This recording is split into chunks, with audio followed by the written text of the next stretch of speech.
uh, it Mhm. is or has been 3 weeks since we played. So, due to various scheduling issues, illness, health concerns, yada yada yada. It's been a little while, but this is, unless I miss my count, session 93.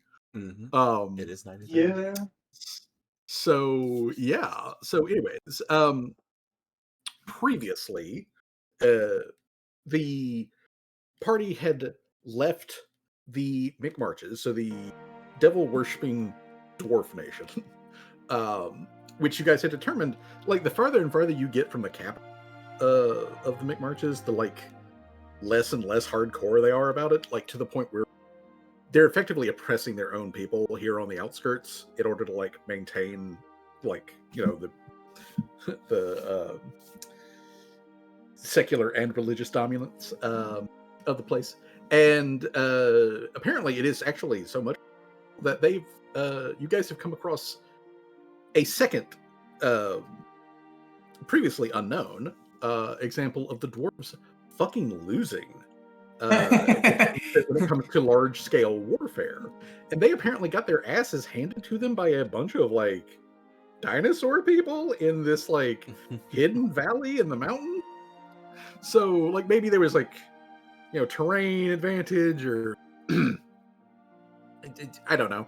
Something happened that like turned things against the dwarves, and the dwarves, in their bitter sourness and also just being evil little shits that they are, um, they left behind a gift for the lizard folk here. The uh, gift, such as it is was the some interbreeding or something that happened that inserted a bit of that like evilness into the lizard folk, sort of as a time bomb, essentially.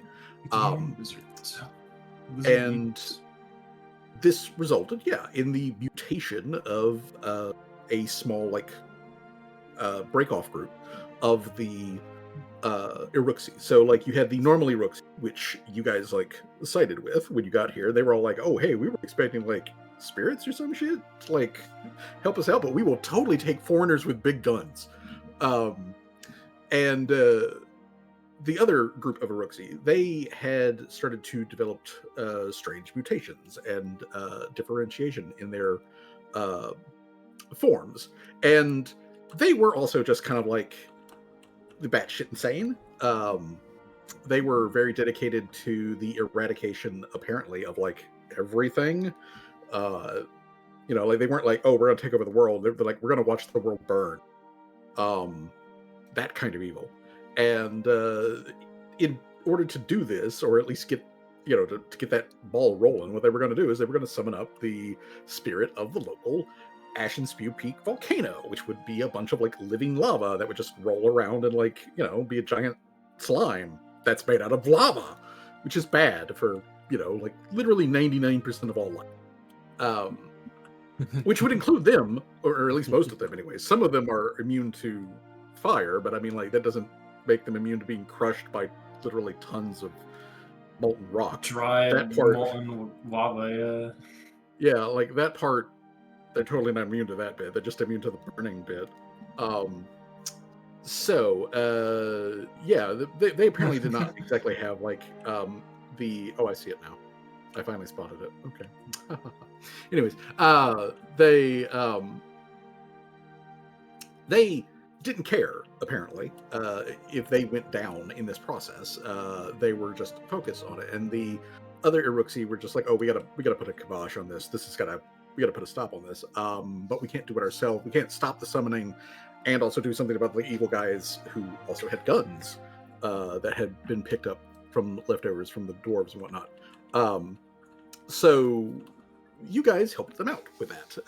The reason you're here, though, like the whole reason you even know any of this is because Tim went into quest giver mode while you guys were like getting into the mountain area and was just like, "Oh, hey, I have been made aware of that there's a hidden valley and they've got some feathers that I need to purchase from them." And Tim, as we speak, it currently has like a big old pile of these feathers been given to him. And he's been carefully like bundling them up for the remaining transit back to Casimir. But that was his goal, is he needed to get those feathers for a reason. And so you guys helped out with all of the stuff, and the lizard folk, the Uruxi, were just like, oh hey, yeah, if you want, that dragon bone up there, you can have it, because we don't have any particular use for it, and it's not like it's culturally important or anything. Like they don't worship dragons or anything like that. They're dinosaurs. They are a different evolutionary line from the magical flying dinosaurs. Fuck those guys.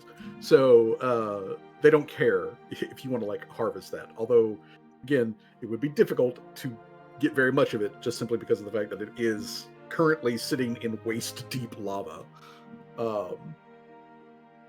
So, that said, though, they are totally willing to help Callie like excavate as much of it as she can. And they're also perfectly more than happy to let you guys just like chillax and hang out here until such time as you're ready to leave. They've got plenty of food and supplies. They've got, ample space. They are also very like, interested just finding out who you people are and who you like represent. They have had, because of their location, they've had very little like interaction with a lot of outside cultures. They do get the occasional traveler that comes through the mountain pass, and you guys are definitely the first people to come through the mountain pass in a fucking blimp. That is brand new shit. They're very interested in, and like, how does this fly? How does this work? Kind of like stuff. So like Callie is getting like peppered with questions on just like the basics. I imagine all her responses like, together. I could spend 10 minutes explaining it to you, but I'm not sure you'll understand it. Question: is this still like? Well, I don't think it was even the middle of the night. I think it was like technically early morning, but like still like the sun hadn't even come up, or is it like the next day?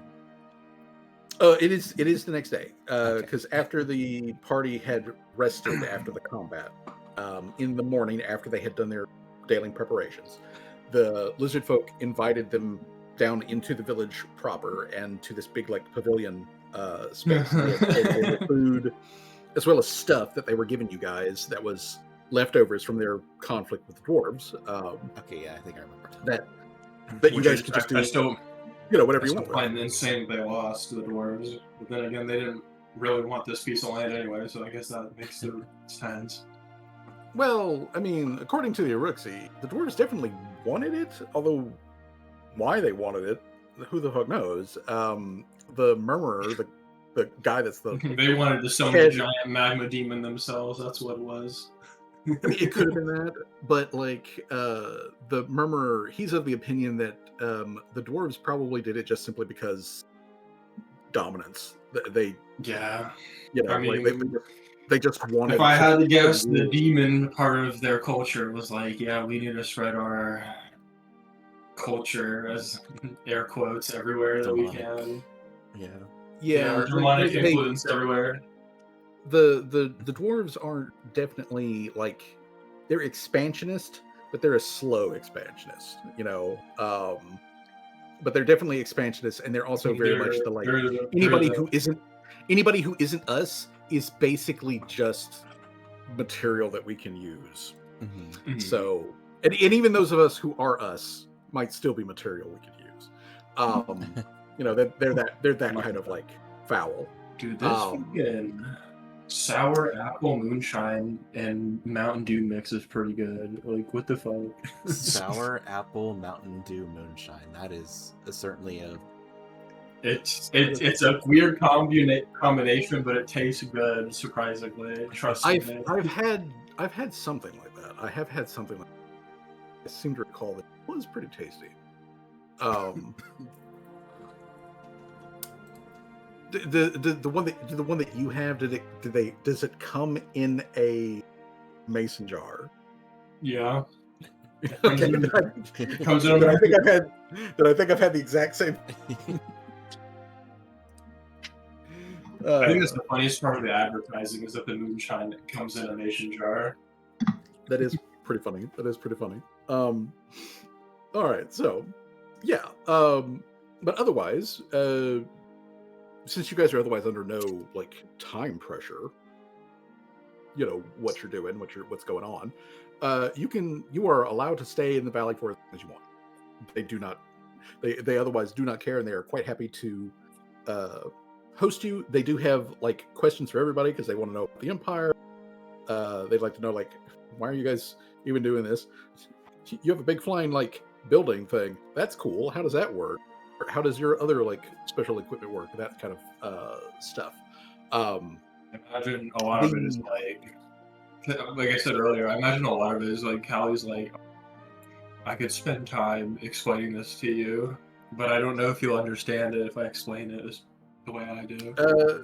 From Callie's estimation, most of the lizard folk are sort of like casually curious about it. Like, you know, they're not like really deep into the quote unquote science of it. They're more just fascinated by the basics. But there are a couple of them who do have the intellect to kind of keep up with Callie, who can get deeper into the weeds of exactly how does this fucking work. They clearly have a long way to go to Callie, but they have the ability to. So, like there are some people here that, given time, they probably will, you know, put forward their own, you know, unique inventor advancements. But at the moment, they're still several steps behind Callie in that regard. But there are a few of them that do show that kind of promise. Callie's like, anybody want to be my apprentice? You know, I can teach you some things. Does becoming your apprentice require leaving the valley?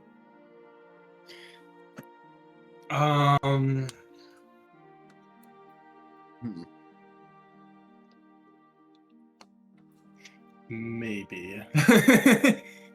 Leaving the valley and maybe? Then maybe. I mean, we could, if we could set up a teleporting summoning circle, but it would have to be like really close by to use it, right? For the ones that you currently know and have access to, yeah, you'd have to be close. Technically speaking, you could give this information back to Umber, and Umber could establish a portal node here because she has the reach. She can do that. All right, I might do that then. To be like, because if some of them show decent promise, and it would be nice to have those in reach, you know. Actually, GM, could I do like what would be the right role for this? Like, I don't imagine lizard folk and snake folk are like have bad blood. Would that be like a history, nature check kind of? Well, you can either A, try to go with your gut feeling, at which point I'm going to tell you to make a society check, or alternatively, you could just ask them and gather information.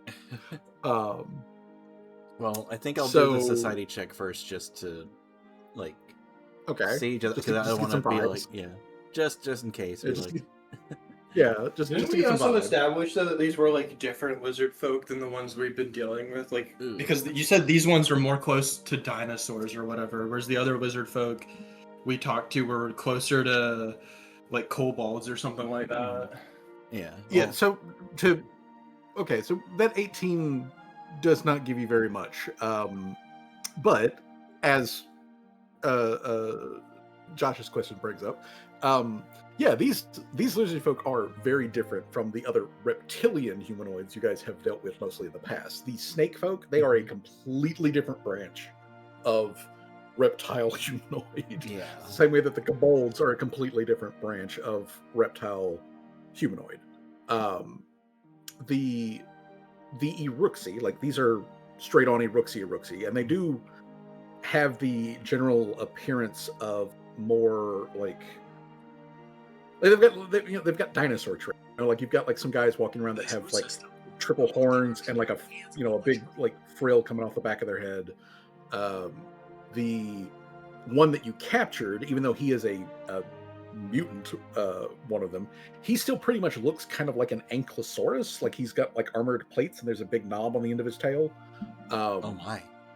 And then you've got the champion, Aishi. Aishi is kind of like is basically like a frilled lizard, in that like her frills are all like relaxed and whatnot and hold like tight against her head and down her neck.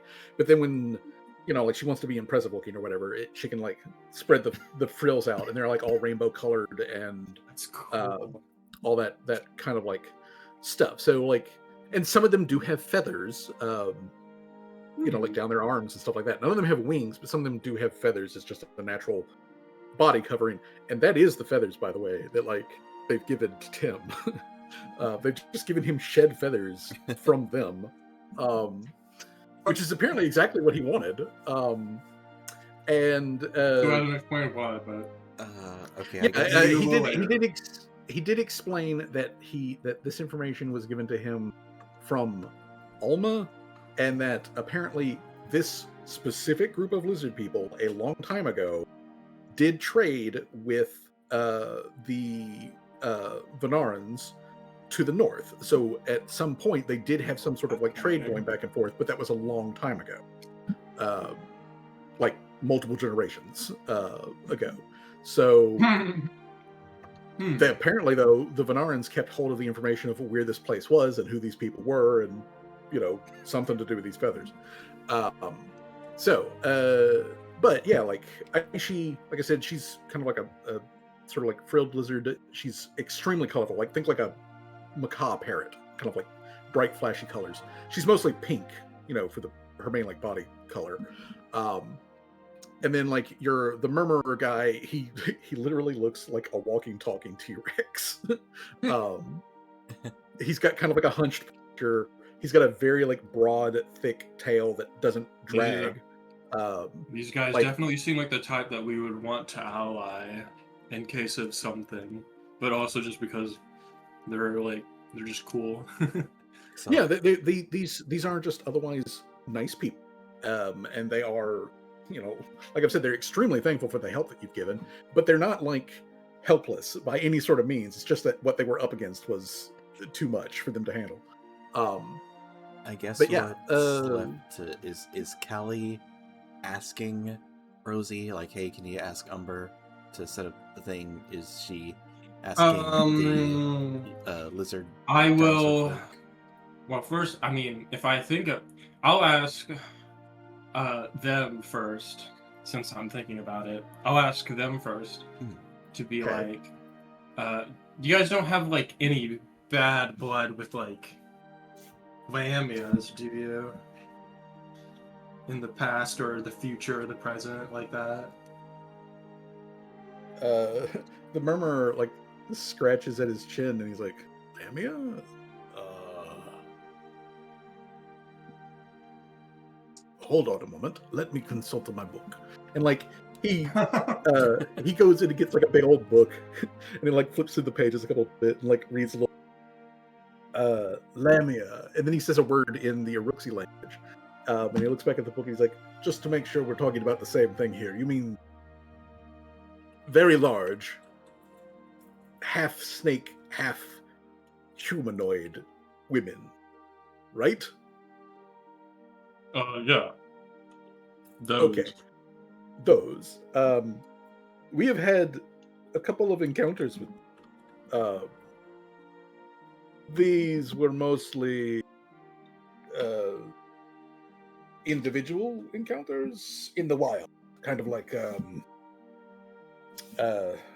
what is that animal that is common where you come from? I think it is called a bear.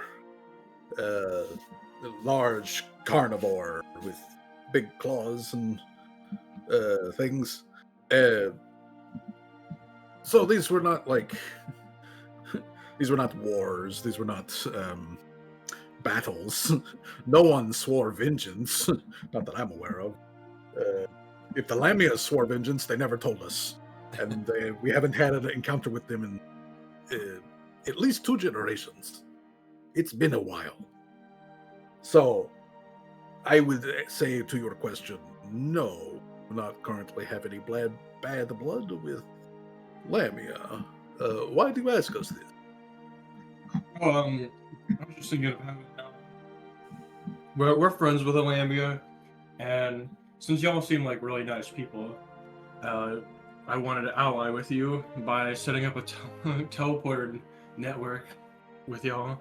Maybe train some of the people here that are interested in craftsmanship, something like that. I think that would be good, actually. Having more craftsmen here would be a grand thing. When my grandfather beat back the dwarves, it was a close thing. And the dwarves, they were technologically superior to us. They had a great, what do you call it? Sorry, I'm struggling with the words here. I think like a supply chain is probably what I'm thinking of. A way of moving troops and the materials to the front of the battle. They kept it up for a long time, according to records, but eventually it kind of petered out, I guess, and they ran out of supplies. And because we were hunkered down here in the valley and we had all of our resources, we did not have to reach for them like the dwarves did. We eventually just outlasted them, and we assumed they had turned tail. We did not think that they had left the poison that they did, but that is a whole other story. But I think if we had the ability to put more use to our material wealth, it would be a good thing for us. We could be more proactive in our defense against invaders like the dwarves if they ever try again. And I imagine they would. I seem to recall dwarves live for a very long time, and they have a habit of keeping grudges. So I can't imagine getting their bearded butts handed to them by a bunch of mountain savages as us. Sits well with them.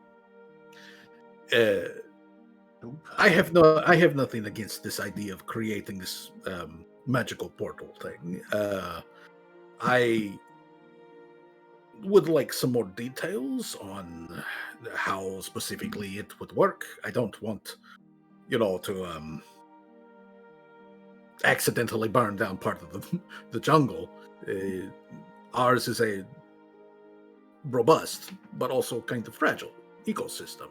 I would not want to damage it in a way that it cannot survive purely in the name of progress. If this can be done sustainably, then I see no reason why not to do so.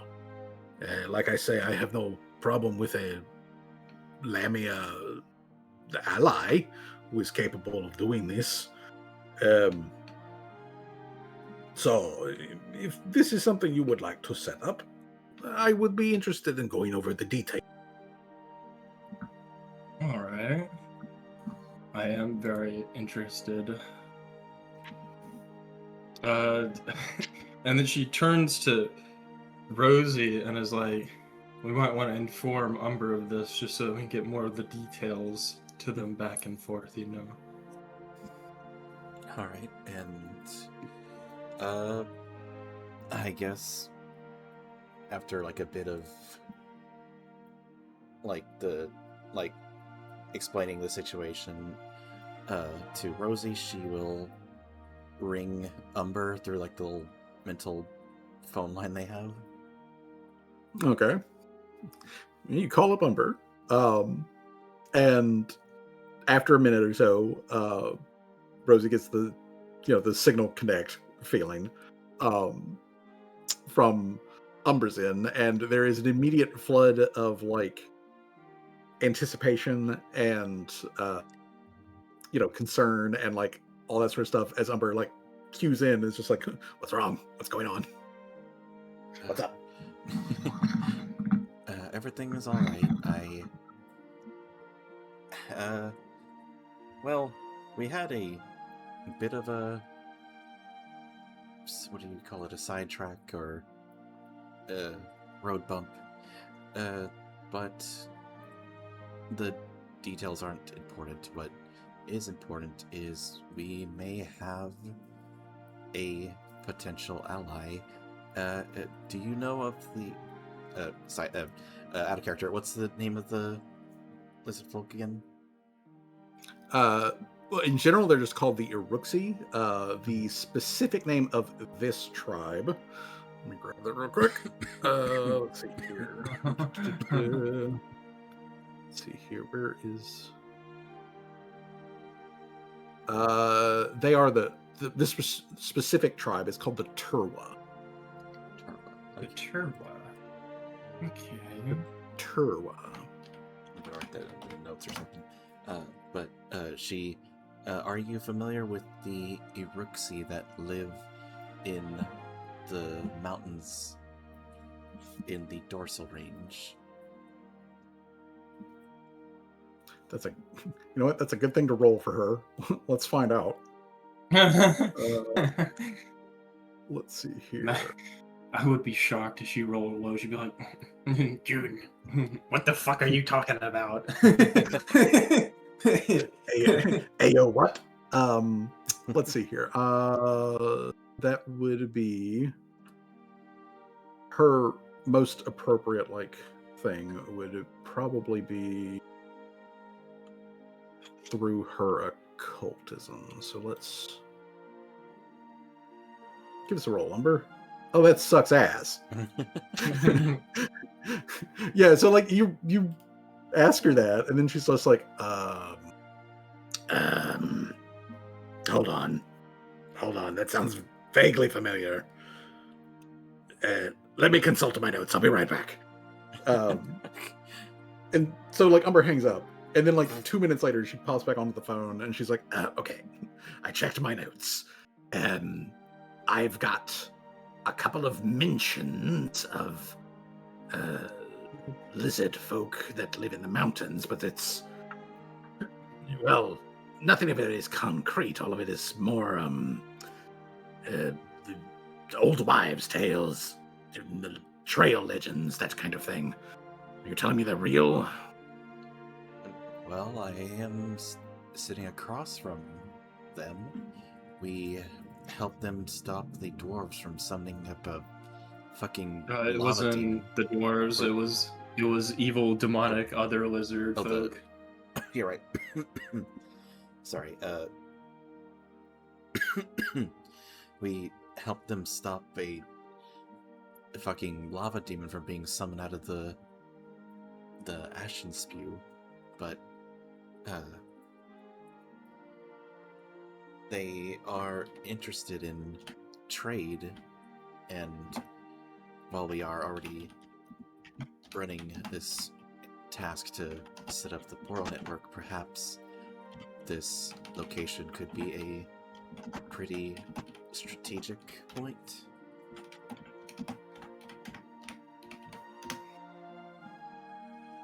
All right. No one knows where these creatures live at. I don't have any information on that at all.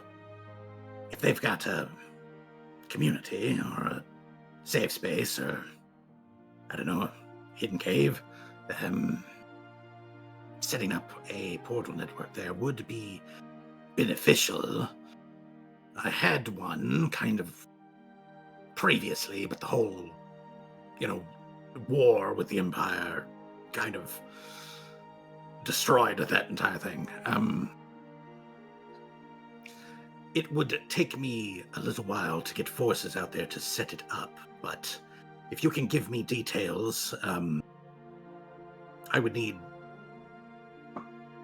Well, it's not late enough yet in the day for you, but tonight, if you can contact me again and get a good look at the stars up above you, I can calculate where it is at and send people there to begin setting up a portal. It won't be quick, so make sure that they're aware of that, but we can at least get the process started, and I can be discreet about it. All right, and I guess while she has Umber on the line, she'll basically convey this to Aishi, right? That was the... Yep. Yeah. Aishi is the, champion. She's pretty much like the number 2 lizard in town, underneath the Murmur. The Murmur is clearly, older. He's like an elder of some sort. Although he's not old. He's just an elder. And Aishi's probably, Oh, okay, well, if Aishi is... 30? Yeah, if Aishi's in the middle of talking to Torque, then Murmur, she'll talk to Murmur then. And all right. She'll kind of approach and say, this is a bit hard to explain, but I can talk to the Lamia. Her name is Umber. It's essentially like a magic spell that we can talk to each other, but she says that she is able to send her people to set up this portal network, though she says that it will take some time. All she needs of me is to take a good look at the stars tonight, and she can find the location that way. Chart the location. Yeah, chart the location. That way I trust her judgment, and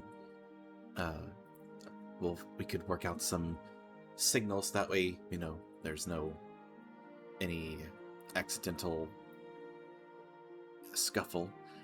But would that be all right? Would that be all right with you, Murmur? Yes, I think so. We can do this. We'll need to figure out some sort of signal so that there isn't any unfortunate misunderstanding. But if you need to see the stars tonight, I can make that happen. All right. I assume Umber is also kind of listening in with the call. Yeah, Umber's just quiet on the on the live line, listening to all of it. And then she offers up a signal way that they can when her people show up, that they can signal to the Uruxi, hey, we're here, we're supposed to be expected, that kind of thing.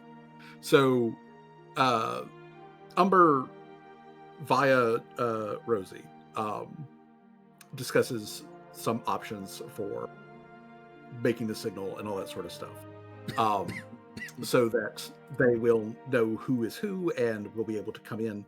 By the time y'all get to the end of this conversation, Umber also pipes in that she's done the calculations, and from her closest portal to get her, and to do so without raising any sort of suspicions, is probably going to take her people at least 2 weeks just to show up. So 2 weeks, but probably want to make that 20 days instead of 14, just in case there's weather or whatever. So she gives that general time frame to Rosie of let them know that it'll be sometime in about 14 to 20 days that her people will show up. Other than that, Umber does ask Rosie for a general update on how the getting through the McMarches went, and all of that, just so that she is generally in the loop of what's going on. She kind of makes everyone kind of sees Rosie kind of make a face, and she kind of shuffles off to the side as she says, well, we made our way towards the capital, there was a really fucking big statue. You know, those assholes are really egotistical, and we kind of sort of. Oh, yeah. She explains how they essentially got tricked into getting trapped in Memmon's vault in hell. But... You fucking what? Mammon. Like everybody can see like Rosie like flinch at the like psychic yell that comes through. You fucking what? Yeah, it's seeming sooner and sooner, Umber, that I'm gonna be. This is Callie saying this, by the way. It seems sooner and sooner that I might have to go to war with hell. These people, they don't seem to like me very much. Well, we managed to turn the tables on those assholes and managed to get them in trouble. But yes, at least there is that. We found a like a talking doll, a puppet, wooden thing. Apparently, A puppet. Apparently, was trapped in there for 400 years. Yeah, Sorry, it was like 300, 400 years, something like that. Well, what I know of Mammon, which isn't a lot, he's a pompous dick asshole. He is also like a whore. So not surprising that he would keep something like a magical mannequin like that.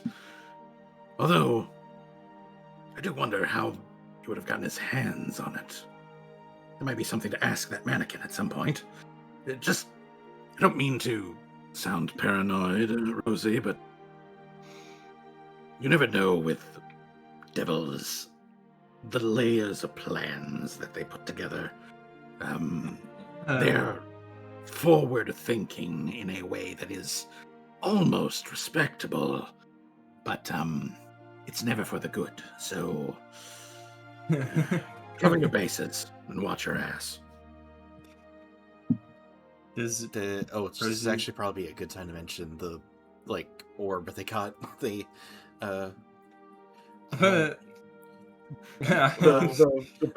potential disaster. The potential disaster Callie might. There is something else we took. I love how that's not even the worst thing as well. We never mentioned the part about this all being like a massive scheme inside of like inside of Soul Riot's plan. I don't understand most of the magic stuff. I trust our party's abilities on that, but they said that this weird looking glass ball was a what did you call it, Seamus? A disaster in a bottle, or something like that? Yeah, something like that. Yeah, and then it was Callie who was like, "Oh yeah, this is literally like holding back like Rapture or whatever. It's gonna kill millions of fucking people because it's gonna cause earthquakes and thousands of tornadoes to spawn." Does Umber have a reaction to hearing that? Yeah, Umber, upon hearing this is like, at first, like the only thing coming through the connection that like Rosie is feeling is just sort of like shock and like disbelief, mostly aimed at the whole like you got in and out of like Mammon's vaults. But as you're explaining this thing to her, her concern like switches over, and she's like, "All right, if I am following this correctly, you are telling me that one of the things that you found in Mammon's vault was a sphere, apparently a glass sphere, and inside of it is a large-scale natural disaster of some sort?" Apparently, a calamity. It was the only. It was, for whatever reason, one of the only things not like marked with a curse or a seal of some kind to keep it there. I still have it. It's in my pocket. Yeah, I plan to do evil things with it. Rosie, I don't think that I really need to point to you. You are a skilled adventurer and a seasoned rogue. But you were in Mammon's vault, and there was one thing that was not enchanted to alert Mammon about the fact that it had been taken. That is bait of some sort. Someone wanted that item taken, and was simply having Mammon hold on to it without his knowledge. So, whoever has that thing, physically, whoever has that thing, tell them to keep it safe and to not let that thing crack. If it's made out of glass, it's probably breakable, which is probably how it activates. I'd have to see it to be able to make any sort of actual assessments of it. But assuming all of this is true, and I also trust your resident experts to know what they're talking about here, you have in possession a bomb, a possibly unimaginably destructive bomb. So treat it with all of this respect that requires. Don't have anybody go throwing it around or slam dunking it into a trash can or whatever. Yeah, that... It was bothering me. I just... well, when you said it, kind of sounds obvious, but it was weird. It was the only room that didn't seem to match in there. It was like... out of character, DM, what was the statue that, like, the crumpled statue that got knocked over, was it... I remember I did a check on it, but I can't remember if it, like, came back as anything. The statue itself was a statue guy, and I might be also misremembering myself, but I do believe, as far as information was determined about that, it was just that it was some guy, looked imperial, but also like kind of old. Specific person unknown. Yeah, so back to in character. It was weird. It was the only room that seemed out of place. It just had a knocked over statue, and the crystal ball was just on the ground. If it was glass, it seemed it would have been broken. That's why I thought it was a trap, but they said it was that disaster thing. And the only thing that really bothered me was how we got out. The trick, as it were, was we had to assemble items to summon a Jinn.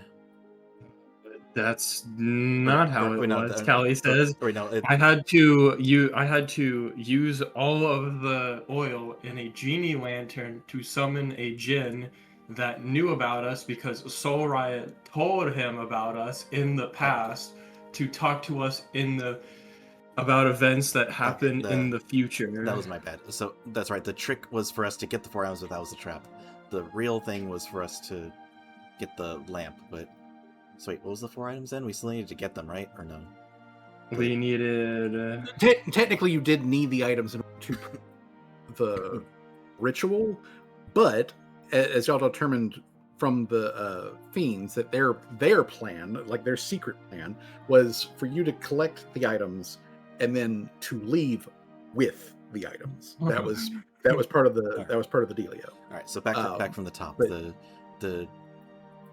I mean, that was Callie saying that in character. It was just correcting Rosie. It's like, oh yeah, no, that's not what happened. Yeah. It's like, this is what happened.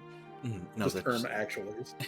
that was the trap, yes, for us to get the items. But instead, how we got out was there was a lamp of sorts that the trick was to let it run out, and once it did, a Jinn popped out and refilled it. But the Jinn was expecting us because apparently Seamus... oh no, not that. From the future, Seamus from the future. Seamus from the future had told Soul Riot in the past, or actually, tells our version of Soul Riot. Yeah, from the future, and then he goes to the past to talk to this Jinn to tell him about us in the future. Or, well, I mean us in the present, the current us.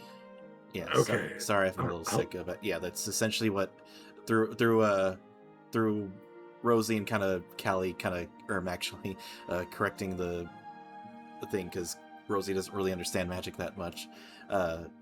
She conveys to Umber basically what happened and the events that transpired, and the revelation that in the future, well, the past version of Soul Riot put the lamp in there because Seamus from the future apparently told him to do that. Well, that makes my head hurt, honestly, but like, I think I'm following here. Okay. All right, now there's time travel involved. A time traveling dragon, of all things. I mean, I kind of always thought, I had a theory going that it was always something like that going on. Okay, This confirms it. Oh, Seamus does a lot of time fuckery. It might Well, be... his is a bit different. He's not going back in the timeline to talk. It's more like he's changing the current time strain to a timeline he'd prefer. I'm certain that there's a very technical sort of like back and forth of exactly how that works, and that may be important at some level of this. But for the moment, let's operate on the idea that somehow Soul Riot has at least been able to communicate across time with past self of future and past selves of himself. Again, this is like You're kind of breaking up. main brain and like all of my little brains hurt. Okay, so if Soul Riot put that lamp in there, and Soul Riot talked to this Jinn to give it the information, so that it could then give you the information when you showed up, did you think to ask the Jinn anything about orb? Sorry, kind of a little breaking up there. Ask the Jinn what? Did you think to ask the Jinn about the orb with the disaster in it? She kind of opens her mouth, closes her mouth, look at Kelly. Did we ask the Jinn to look about the orb? I don't think we did.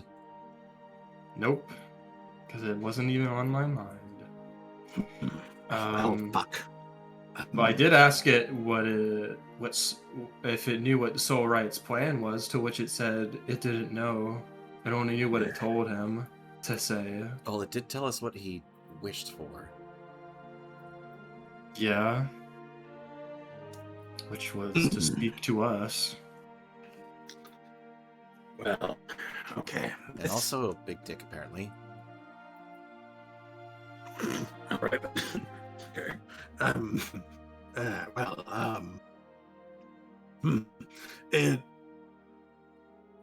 That's well, I don't know what to do with it. Okay, so this just makes things more complicated, but doesn't necessarily change our current trajectory or plans. I think, and this may change as more information comes in, think if we continue on with our plans, to get you all to the entire main land and to get you into an audience with Eudor, this may be additional information worth giving to Eudor. Who the fuck knows if she knows anything about anything that he may be connected to, but honestly, having the biggest, most advanced military on the entire planet, know that there's some sort of like magic flying dinosaur going around changing whims of time, that might be a good thing to have on our side, quite frankly. That could be a card to play, yes. I would keep that one close to your chests. When you meet Theodore, I guess you're just going to have to play it by ear on whether or not that'll be helpful. It may not. I don't know. There's too many factors involved. Listen, Yeah. Rosie, after we're done here, I will contact my own or some relevant information out of them on this particular sort of thing. I know that they've never mentioned anything about it, and I don't know if you can... I don't know if manipulating the timeline would also manipulate fate. I guess it does. These are questions I've never thought to ask. But I will do some further research on my own. I will let you know what I come up with, if anything useful. In the meantime, as always, keep yourself safe. Tell your friends to also, speaking, keep themselves. Callie at the end of all this discussion is like, oh yeah, also I think I sent like a letter to like Mammon's underlings or something like that. About what? That there's a crazy demon bitch trying to break into his vault. Oh, you on them to Daddy-O, I get it. Yes. Well, they won't like that. I'm pretty sure they already made you quite aware of the fact that they're not going to enjoy that. Tell Callie to be careful. She is poking a wasp's nest, an extra-dimensional, incredibly powerful wasp's nest. And if she pokes it enough, it will send all of the warriors her way. So, be fucking careful. Protect that orb. Umber says to be fucking careful because you're poking one hell of a hornet's nest that will send every... You don't think I don't know that? You don't think I don't know? They know where I live. Address and everything. They do, in fact, know exactly the exact coordinates on this plane of existence. Yeah. But other than that, Umber, as is usually her wont, tells Rosie again specifically to be careful, and also that she misses her and really is waiting for the opportunity to see Rosie in the flesh. But in the meantime, keep yourself together and all that sort of jazz. Either way, the handshake protocols are given back and forth between Umber and the Iruxi so that her team can show up, set up here, which will then connect to her network, which will then connect to Casimir once you've got people set up in Casimir, which will then allow the Iruxi who are interested in technology and further science stuff to do apprenticeships with Callie at the workshop, and therefore be able to bring that information back to their people here to allow them to be born. It's also just a good place. It's on the border between the Empire and yeah. It is simply a good tactical spot that very, very few people. Well, after she hangs up the call, she will turn to Callie and just as her own just say, where exactly are you keeping that disaster in a ball? In a ball in the bag of holding where it's always been. I don't want to take it out because silly errors and stuff like that. Yes, I don't have any other safer spot to put it at the moment. Umber just said to be very careful because of its glass. It is very fragile. You don't think I don't know that? I know, Callie. I know. I'm just thinking that perhaps it wasn't just a one ploy on us. It was a double ploy that Always plays on us. That's kind of what I was thinking. I'm thinking it has something to do with Soul Riot, that he might want that. Or, I don't know, maybe Mammon just has it lying there for somebody to take. To do with whatever they wish to do. But I definitely think maybe it has something to do with Soul Riot.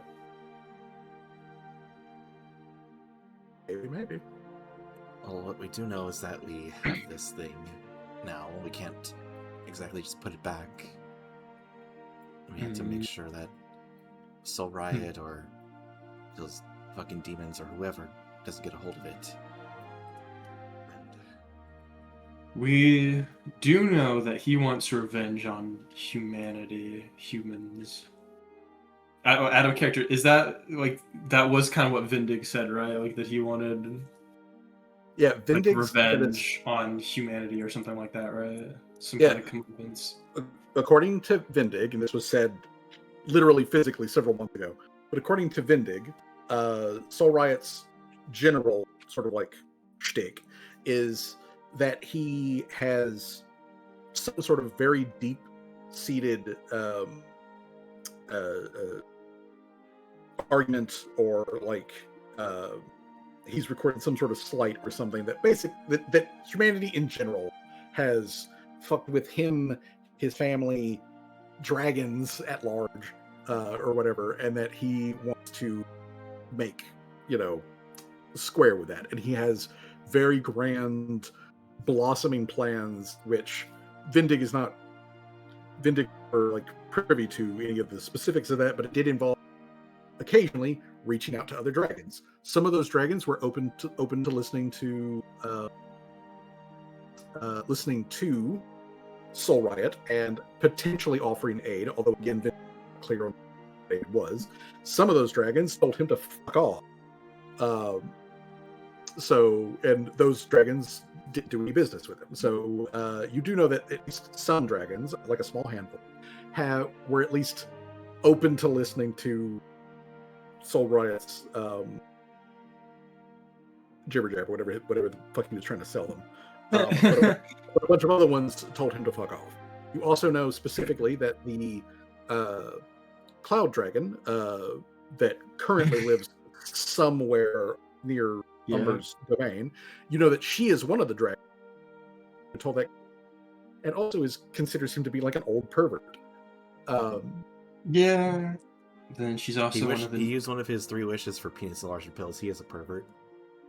I mean probably. Yeah. Very likely. Yeah.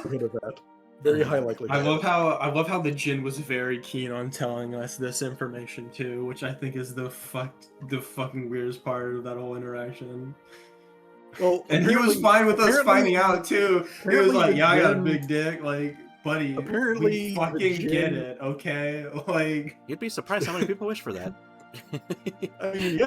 The other thing that's probably what he would say. He'd be like, "Sorry." He's like, "Well, what would you wish for?" It's like how he would have probably like 3 other things, like 100 things maybe, before she got to penis enlargement. Yeah, says the fish girl that went through an entire thing to change her entire body. Well, I didn't need wish magic to do that. That's the thing. That's why Callie wouldn't need that wish. Oh, yeah, Callie already went through that. Didn't his brother? Yeah, well, the thing that you use wouldn't have given big enough penis. No, he would have been like, this didn't his brother, the one that was like a zombie, that zombie? Mm-hmm. He said something. Didn't he say something about that? Who? His brother. The brother, the zombified brother. I don't know what he said. I think He just seemed really. He just seemed really invested in making sure his brother stayed dead. It seemed like it was a curse that.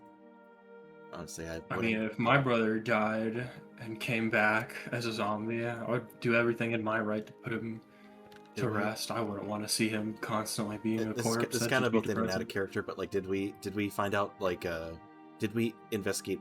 I don't who did that. Think he ever told us what happened to him, or like he seemed pleased with the fact that we managed to do it. Mm-hmm. Like almost like satisfied. But like, I mean, like the theory I have, and it's a wild theory. Did we ever find out exactly which green dragon the Empire murdered?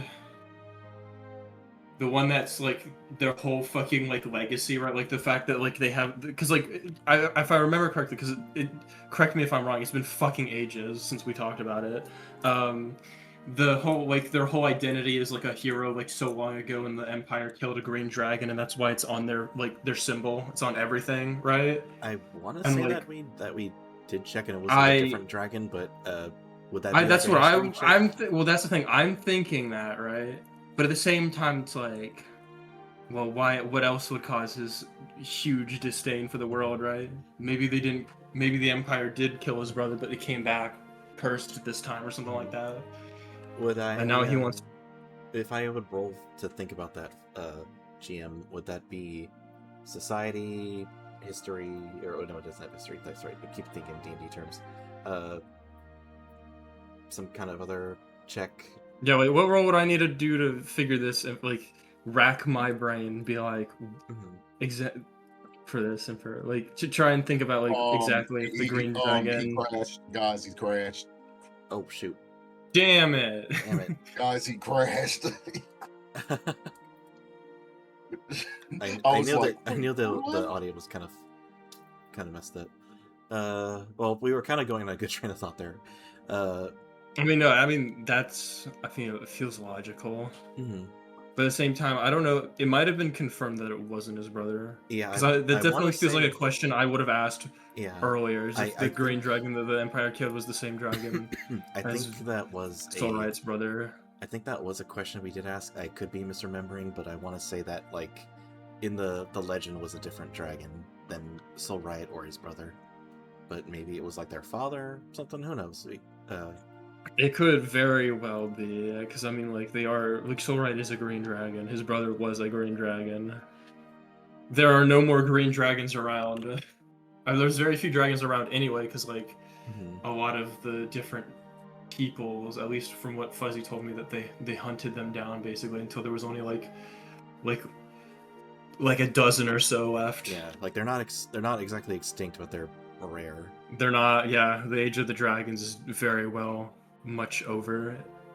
If I had to wager a guess, or maybe it's just started. Who fucking knows what his plans are? Yeah. Oh. Yep. Hey. Welcome back. I'm on my phone because like my internet just absolutely murdered itself. I'm gonna try to get that back up and running. But last thing I heard was asking on whether or not you guys knew what was up with Saul Riot's brother, and whether or not you guys knew the identity of the green dragon that the Empire killed. Yeah, because we weren't sure if we'd already asked that. A while back in the campaign. Well, as far as the identity of the dragon specifically that the Empire famously killed, the guy who would eventually become the head of the family that is the Imperial family, that he killed, the identity of that dragon is unknown. It was just a green-scaled dragon, a really, really long time. Okay. And as for the other question, did we ever investigate what happened to Soul Riot's brother? Or did he mention, like, oh, so and so did this? According to Soul Riot, like in the event when y'all fought Vrek, he said specifically that his brother had died in a disaster a long time ago, and the result also caused him to raise from the dead. And no matter what, he wouldn't stay dead. And so that's why he had consulted with the Oracle of what do I need to do in order to put my brother down permanently. And the Oracle had basically told him, bring him here at this appointed time. There will be some dudes here. They'll, whoop his ass. Coin flip on who lives and dies. But it's your best chance. So that's why he brought Vrek to that location, and specifically to fight you guys. Yeah, the Oracle those dudes turned out to be the people that he apparently was foretold to leave a flashlight for. Yep.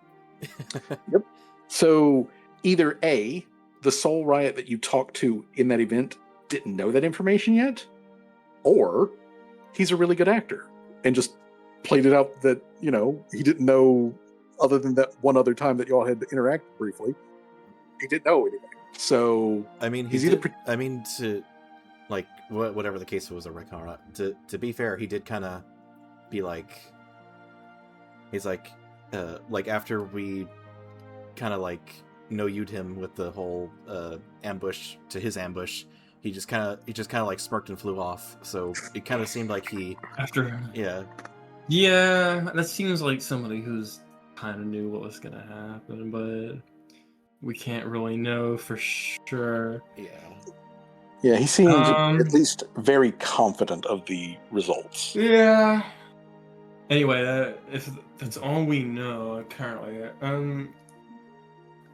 I guess Callie would just end off what she's saying is like, I know we don't know specifically who the green dragon that the royal family killed, but it just seemed very in line with Soul Riot to want to have a literal bottled calamity and hold a gun to the whole world, so to speak. Or maybe he doesn't. This is more like a general question. Where, since Rosie is Imperial, Makara probably would know, or be like the most likely to know, or I guess Jamal too. Where would we need to get more information about the legend of like the slaying of the green dragon and like the whatever thing that happened? Rosie would know, and wouldn't even need to check for this, but Rosie would know that to get any sort of like guaranteed answers on that, you would need to go to the Imperial Museum, which used to be the ancestral like Imperial Castle. It's like the equivalent of like you going to Windsor Castle in the UK, because that's where government used to happen, was in that building itself. Now it's mostly just ornamental and historical. It's not where the actual government actually takes place. And again, Rosie would know this. But like, if you were to go to the Empire and you were to go to the ancestral capital of the Empire, that's where that building is. And that building is basically a museum. And Rosie wouldn't know this personally, but she would have heard that, conceptually speaking, it's essentially open to the public. You could just walk in and like, look at Rosie's like, objects that are held behind glass. We gotta steal the Declaration of Independence. You don't. And coincidentally, it's not exactly that, but it's also not exactly not that either. And what a coincidence! We have. But it does look like my internet is back. Let me see if I can get back onto the better stuff. I'll be back in just a moment, hopefully. No problem. Yeah, and I'm hoping that's coincidentally close by where we need to go for the Empire business meeting. I'm pretty sure it's not, because the current Empire that we're in, as far as I remember being told, this is all land that they took from basically the dwarves. Oh no, I'm talking about like the. It is. Hold on. Let me move us to the world map, and I can just point where it is. Let's see here. World map. Come on. I'd imagine it's really fucking far away from where we're supposed to go. So would Jamal know this information? Yeah, Jamal, also being Imperial, would know this information. Yeah, I mentioned Jamal being Imperial and being being in the military, Jamal would know that like the Empire is run out of a city called Kinley. Like that's where the administration does all of it, the actual like running of the stuff. Again, you guys would also know this because you have Oda and Tommy and whatnot, and they work and live in Kinley. So like that's where it goes on at. But that's not the ancestral capital. The ancestral capital is right next door to Kinley. So let me move us to the world map here. Okay, so you guys am I frozen? to Probably need to refresh on them. Okay, so let me move the blimp to where you're currently located at.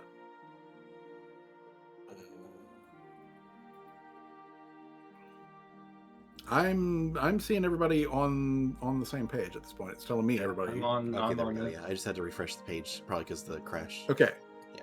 Okay, so the capital is right over here, where this big symbol for portal is.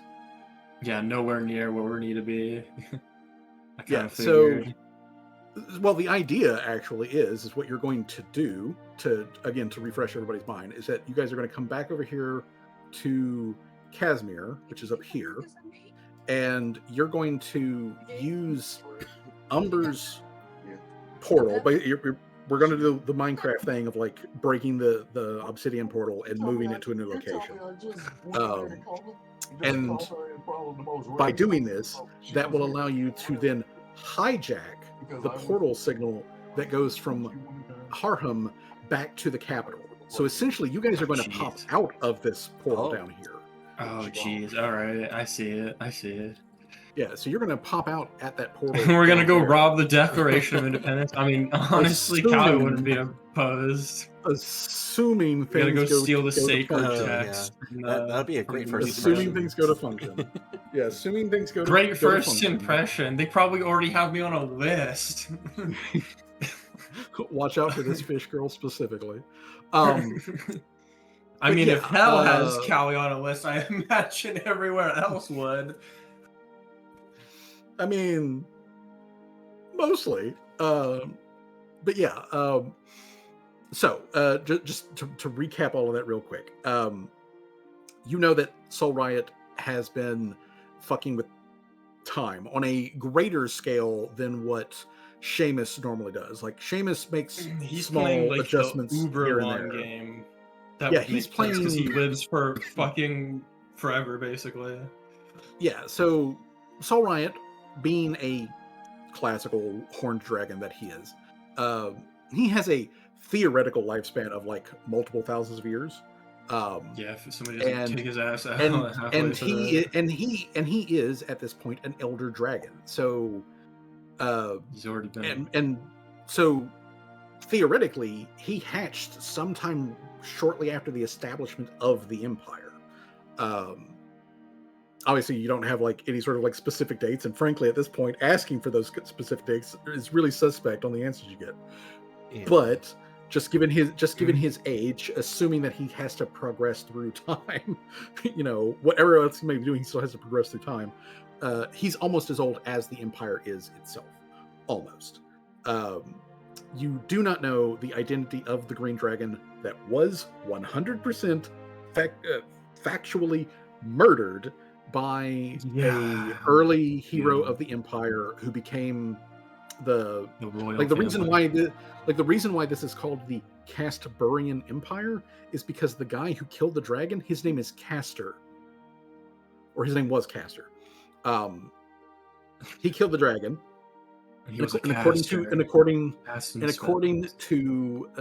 according to Imperial legend, he single-handedly defeated this rampaging green dragon, and he adopted the green dragon as his like personal symbol, which then became his family symbol, which then became the imperial symbol.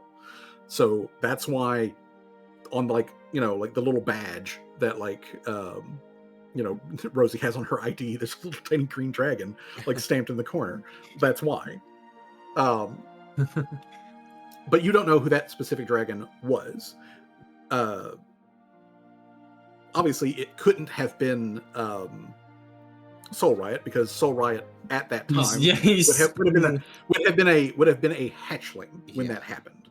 Unless some weird time manipulation happens where it's like, wouldn't that be fucking weird? Like, we find out he's like, oh yeah, I gotta fix the timeline. I gotta go back in time so I get killed, so the Empire happens, so that this weird, you know what I mean? That'd be weird. Knowing him, that might be it. I don't know. But that would be too crazy even for him, I would think. I mean, that would be a little weird, and honestly, considering he's trying to end the world, I don't think so. Well, that's the thing. I don't even think he's trying to end the world. It just seemed like, yeah, his end goal. If he wanted to end the world, I I feel like he would have done it by now. Yeah. Being like several thousand years old. Yeah, and the thing is, he wants to end specific individuals. Yeah, so the thing is you know that Green Dragon, whoever it was, couldn't be Soul Riot, unless again there is some extremely convoluted plan where he's already like planned out his death at the hands of some random dude like 2,000 years ago. We hear it, unless we hear it from the horse's mouth, there ain't no fucking way. I'm just not gonna believe it's too insane. Yeah, that's a little wild, but like otherwise it physically couldn't be him, and most likely it couldn't be Vrek. If we are to take what Soul Riot said in the past about his brother, didn't he say he was at least mostly true? That was his younger brother too, as well. His younger brother. No, it is his older brother. It is his older brother. Okay, but yeah, it was a calamity that happened to him, or like affected him. Yeah, he specifically said, yeah, like a calamity or a disaster, like it was some big thing that he died in, some big disaster thing. All right. Well, back to like in character stuff. Rosie will say like this. I almost don't want to. There is a possible way we can get some more information in the Empire. Actually, right, we're going to be sped out from the portal if it works.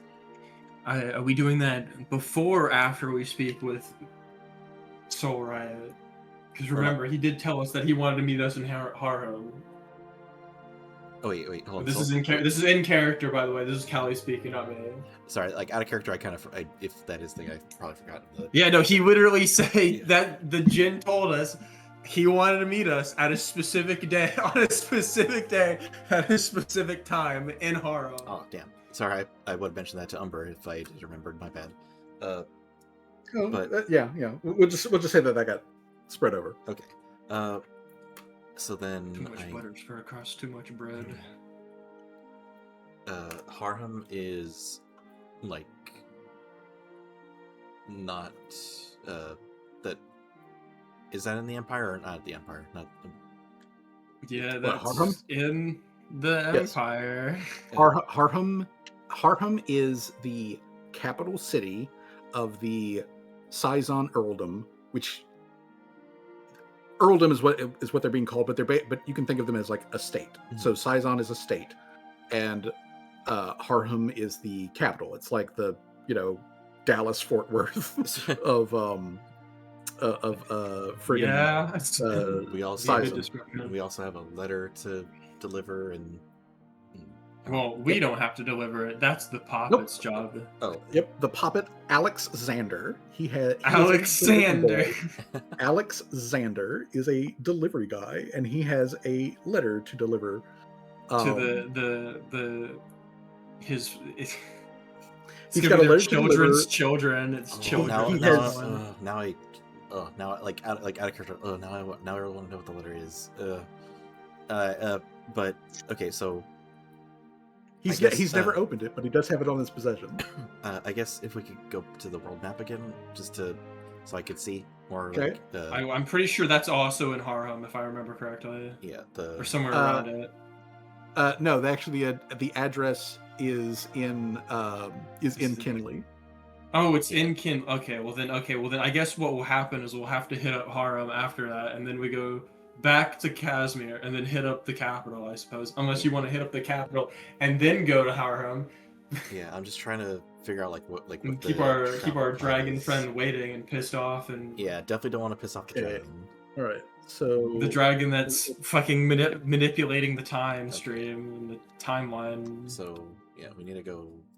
okay, so causing paradoxes and shit. Casimir and Harham are up here at the top of the torrential sea. Obviously, you have to go to you have to go to Casimir to have access to the old portal that that Umber has, which is down the Mushroom Road. So you basically, the idea is you go there first, then send somebody down the Mushroom Road to collect the obsidian blocks for the portal. They bring it back up to the surface. You rebuild the portal, which Umber connects to, and then because you're close, Umber can then piggyback the signal to get onto the big network that goes all the way over here to Dunzover. Dunzover and Kinley are right next to each other. Like they're basically walking distance from each other. Yeah, I don't mean to be rude, but I think we've been retreading the same info like over and over again for like the last like 30 minutes, I think. Like I don't mean okay, so in Harham is where on the map? The Harham is right here, same place where. Okay. So that's where Soul Riot where Casimir is. Yeah. So that's where Soul Riot wants to meet. Whether you actually do meet him there is up to you guys. That is that's your thing, whether you choose to do that.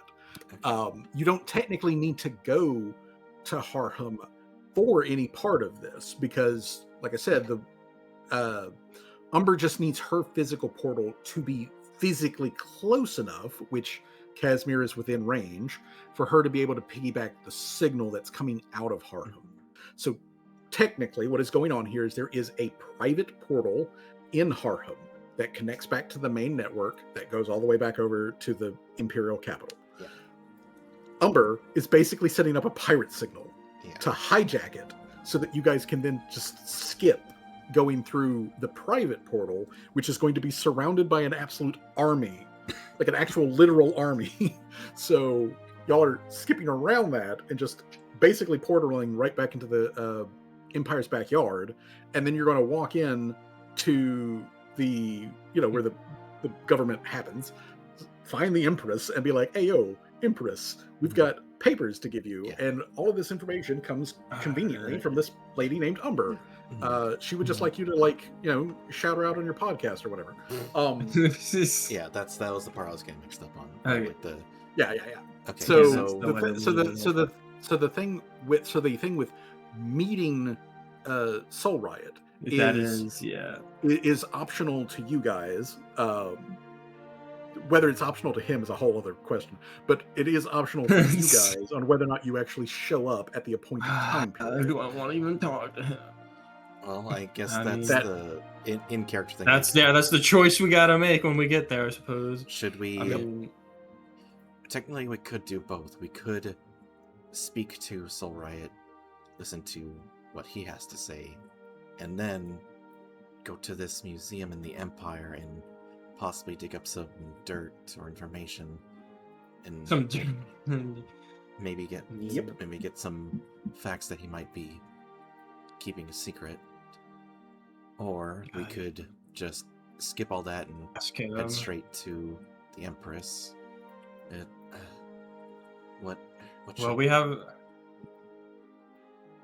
Well, all that said and done, I mean, yeah, we have those choices, yeah. He did, if I remember correctly, he did say he was going to ask something of us when we talked to him. Well, so, should we hear out the? Well, you've got time. We got time on whether or not you're going to do it. All right. Actually, in game or in universe, whatever how long until that meetup date? It's going to be like a week before we get back to Casimir. Let me hold on. Let me go into my notes here.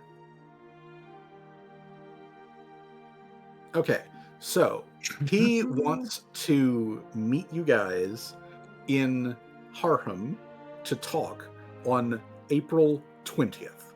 You have 10 days. until that time period This comes up. motherfucker, dude. How long? It will take you 8 days, assuming that you don't stop. If you just get through the rest of the pass and then just beeline it for Casimir, it will take 8 days for you to get there, which means you'll get there on the 18th, assuming that you leave. And tonight. will it take a day to get from Casimir to Harham? Yep, and then it'll take a day. Well, I mean, it'll take much less than a day if you fly, but if you walk, Yeah, no, obviously not. yeah, but if you walk to Harham, I only it's say gonna take all you a this day. because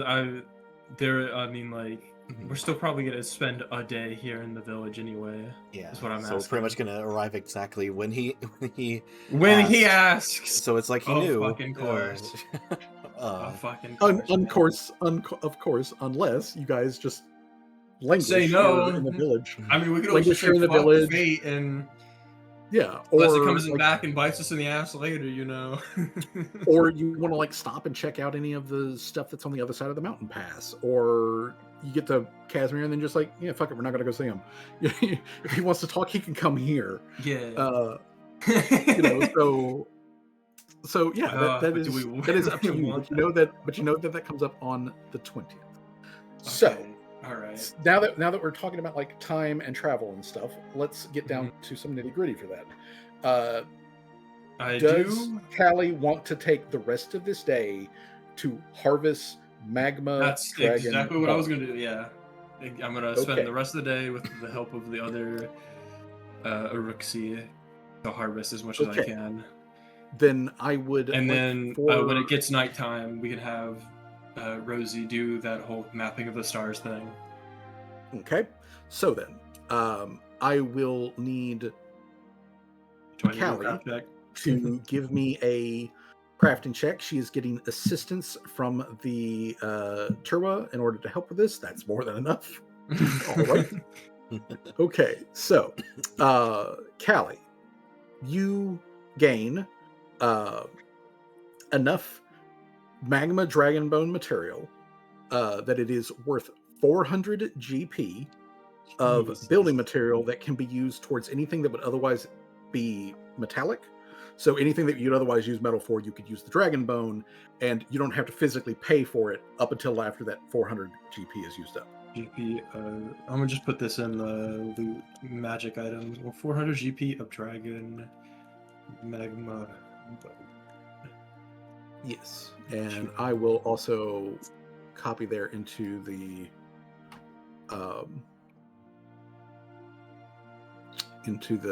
loot, the properties of the dragon bone. All right, so that does take up the remainder of the day, and towards the twilight hours, the Murmurer and Aishi and a small collection of other of the Turwa Iruxi come over to where the ship is parked, and they perform a like ritual, essentially. You know, like there's a lot of like singing and dancing and drawing of Iruxi runes in the air, which all like flare and go up like sparks and all this sort of stuff flying up into the sky. And as it lifts up, the little wispy clouds, which were just kind of like are almost omnipresent in this place, clears out, and you get a crystal clear view of the sky where Rosie can just sort of like lay down on the deck, look straight up, and get a uninterrupted view of the sky. Umber chimes in to ask if she can look through Rosie's senses so that she can get a good view of everything, occasionally asking Rosie to look this way and that way to, you know, broaden the view that she would otherwise have. And she starts taking down notes, listing out various like constellations and all that sort of stuff, and getting the correct orientation and whatnot, so that she can triangulate where the fuck this place is located at on the map. And after about an hour or so, and I'm going to go ahead and move us into the evening as it gets dark here, with just a little bit of a glow coming off of the ash and spew volcano. Eventually, Umber says that she has enough to make the map. She thanks Rosie for allowing her the sensory input. She whispers things which are not fit for me to repeat here live on Twitch. And then after she's done flirting with a girlfriend, she closes out the call and leaves the party otherwise to finish out their night and take another rest, and then in the morning be ready to run. So, question: after you've harvested all of this stuff, after you've done all of the sky mapping and snake flirting, does the party want to just go ahead and shove off now in the dark, or wait until morning? Spoiler alert, the DCs are higher in the dark. I think we can wait until morning. I think Callie will be fine. Okay. Let's do it totally different. Oh, I thought you were agreeing with me. Like Rosie's just like laying there like, yeah, I think we could just like keep out the night, and it just is like fucking Callie's like turning the key to start up the fucking plane. Like, what? I get well, if I mean, like, Even if they have the party can have low light vision anyways. And Callie's Well, I mean, craft DC is really and Callie's high. craft DC is very high. However, the mountain pass, just so that I'm transparent here, the base DC for navigating the mountain pass is a DC 38. So it's definitely doable, but Callie's going to have to roll kind of high. Yeah, no, maybe that's not a good idea, because that's like the highest I can roll is like a. Yeah, the reason it's like a 43. Yeah. The reason you I guys have to roll got something here, above like what, like a. because like a 15, one thing we gotta like a 15 or when you guys above, got here, which is very low odds. So yeah, no, we won't do that. Yeah, I mean, because you crit the check that I asked for when you got here, and I was like, the DCs are higher, but you've got the volcano to help light the way, but it is a mountain that's on fire. You critted the check, just why there was no damage to the blimp or anything like that as you like came around the corner. So yeah, lucky us, I suppose. Unless you plan on guaranteed. Yeah, let's not do it in the night. You might be right. All right then. So Callie is good, but those are very high odds. We have to roll. We tweak it around to the next day. We are now April 11th. Everybody goes through their daily preparations and all that sort of stuff. Everyone's hit points should be completely back at full. Everyone's spell slots should be completely back up and going. You should have all your focus points, yada yada, etc., etc. If you don't have, if you haven't put in your hero point for the session, go ahead and do so. But why is Dr. Sharma's at 5 points? 5 points less than his max HP. That's weird. I'll put you back up to max. No, don't give him 550 health. He's not yet the immortal Mr. Trimmers. Excuse me, Dr. Trimmers. Got to put the respect on his name. Okay, so we're flying again. Yeah. And the angler has its engines firing up as it lifts into the air. So, Callie, give me a craft check. Yep. 38 is the number, and oh, looky there. Okay. One above what we needed. All right. So, you lift off. Or let's see here. Lift off. It just starts backing up. 1, 2, 3, 4, 5, 6. All right.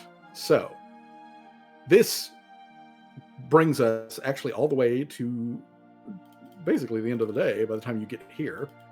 Okay. So as it is starting, as the sun is going down,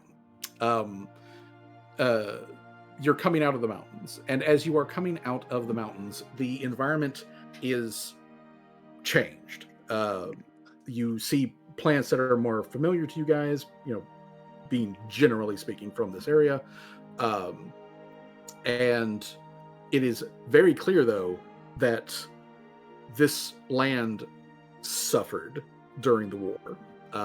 There are, from the air, as you're like coming down from the heights of the mountain pass, you can see entire swaths that are still just brown, blasted ruins where not even nature has been able to fully come back.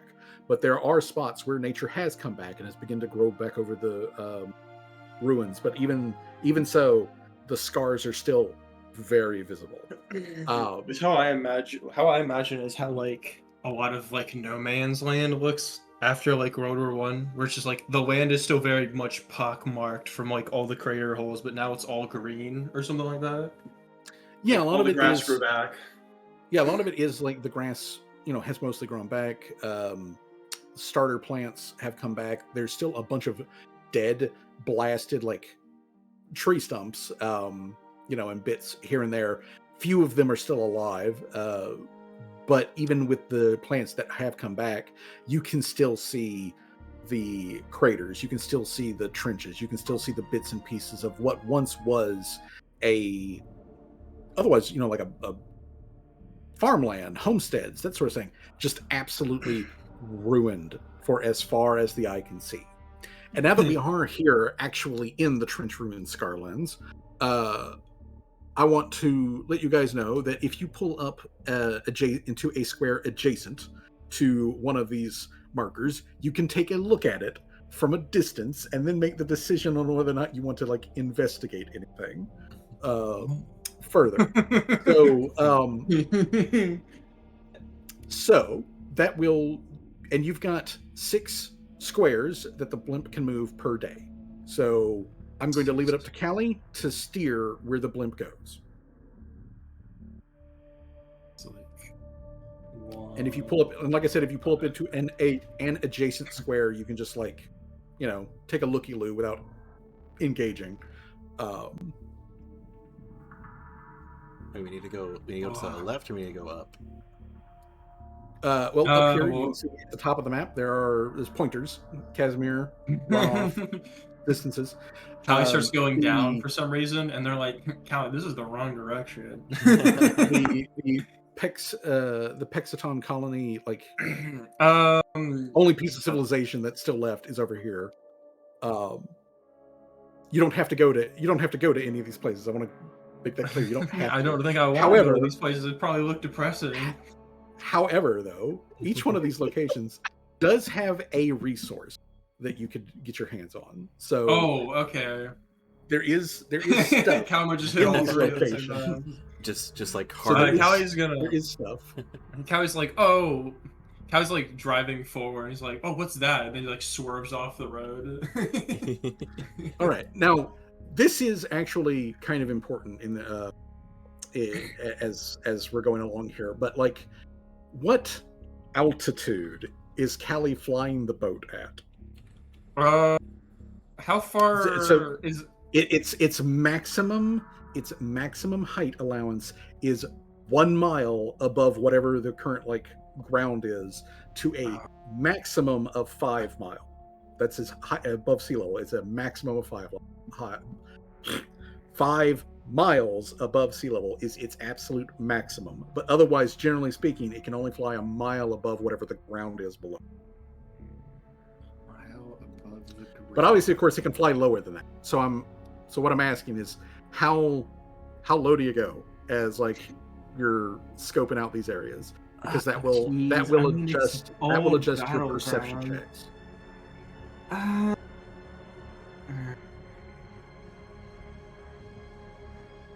I'd say Callie is flying. Dude.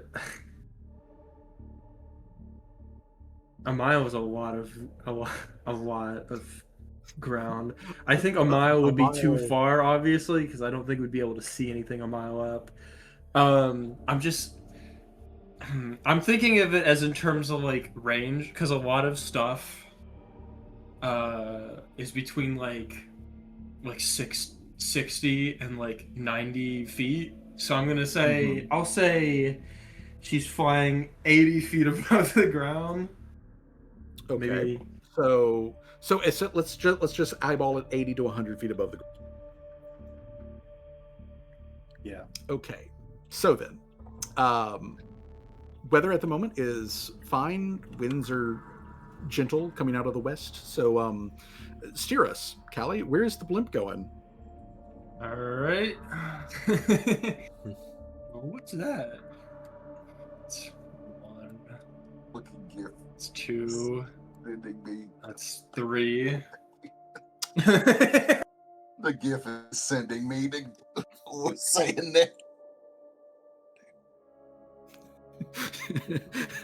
I mean, it's not quite like that.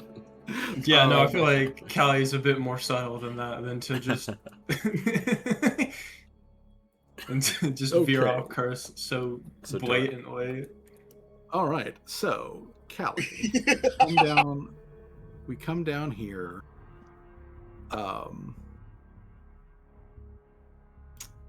And allow me to reveal the name of this location: the Burning Trenches. Ah. Oh, geez. So Jamal has this an instant Vietnam flashback on the day. Well, I mean, yeah, like for Jamal, for Rosie, for Tim, this is uncomfortable in the in their personal histories, because below you, quite literally, is a blasted.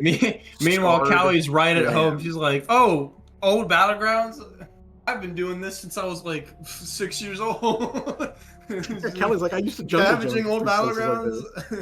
But this old battleground currently has several pockets of active fire going on, and from your height, even though it is getting dark, given the fires and all of that sort of stuff, you can see movement. You can see humanoids moving around amongst the fire. Not a lot of them. It's actually a very small group that seems to be moving through the areas. Whether or not they have set these fires or this is some sort of lingering effect, it's unclear from here. But you can see what looks like a group of dwarven scaled sized, like individuals, a small group of them walking around with two much or one taller and then one very much taller figure that is sort of like lumbering around slightly behind them as they are moving through the trenches. And I would like Callie to make a stealth check. Just herself. I just want her to make a stealth check. Well, good thing I put points into this with the last level up, I suppose. Yeah, but I'm also giving you a negative because you're piloting a blimp. Yeah, that's fair. Yeah, that's fair. Oh, okay. Okay. Yeah, that's not bad. That is not bad, even with the negative that I'm applying for the fact you're in a fucking blimp. And the fact that I'm clumsy, it's already taken one off. So, as you pilot in and you're realizing, there's active figures down there. You cut the engines, and are just sort of like letting the blimp coast, which is pretty fucking quiet, honestly, at that point. And so you're just like coasting along, and I'm going to check these guys' perceptions. Everybody playing quick. Cards Below Decks is like, did Callie just suddenly cut off the engines? Everyone is like, why did the engines just shut off? What's going on? Okay, so let's see here. Perception. I would like you, my guy, to make a perception. Okay. And then this other guy, because they would be the two that would notice. Okay. Cool beans. Okay. So, Callie, you're flying in, and you notice the two. One of them's human size. I want to be clear on that. The other one is like troll size, like Gloria, but like definitely wider at the top than at the bottom. Not Gloria shape, just that kind of massive. But you notice that the roughly man-sized one, that is sort of following behind the smaller group of dwarven-sized guys. He lingers for a long time, and like the other guys like wander forward, and then you can tell that he is looking back in your direction, like up and towards the blimp. He's not made any sort of like very obvious like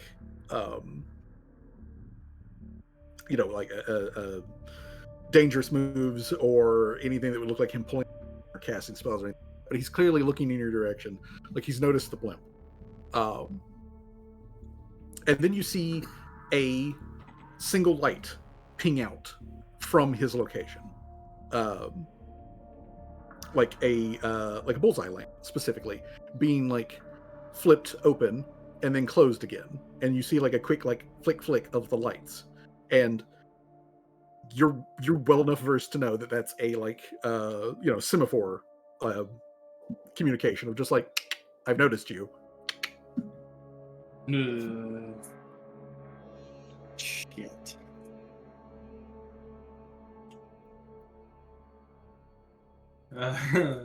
Are they wanting a response back or like?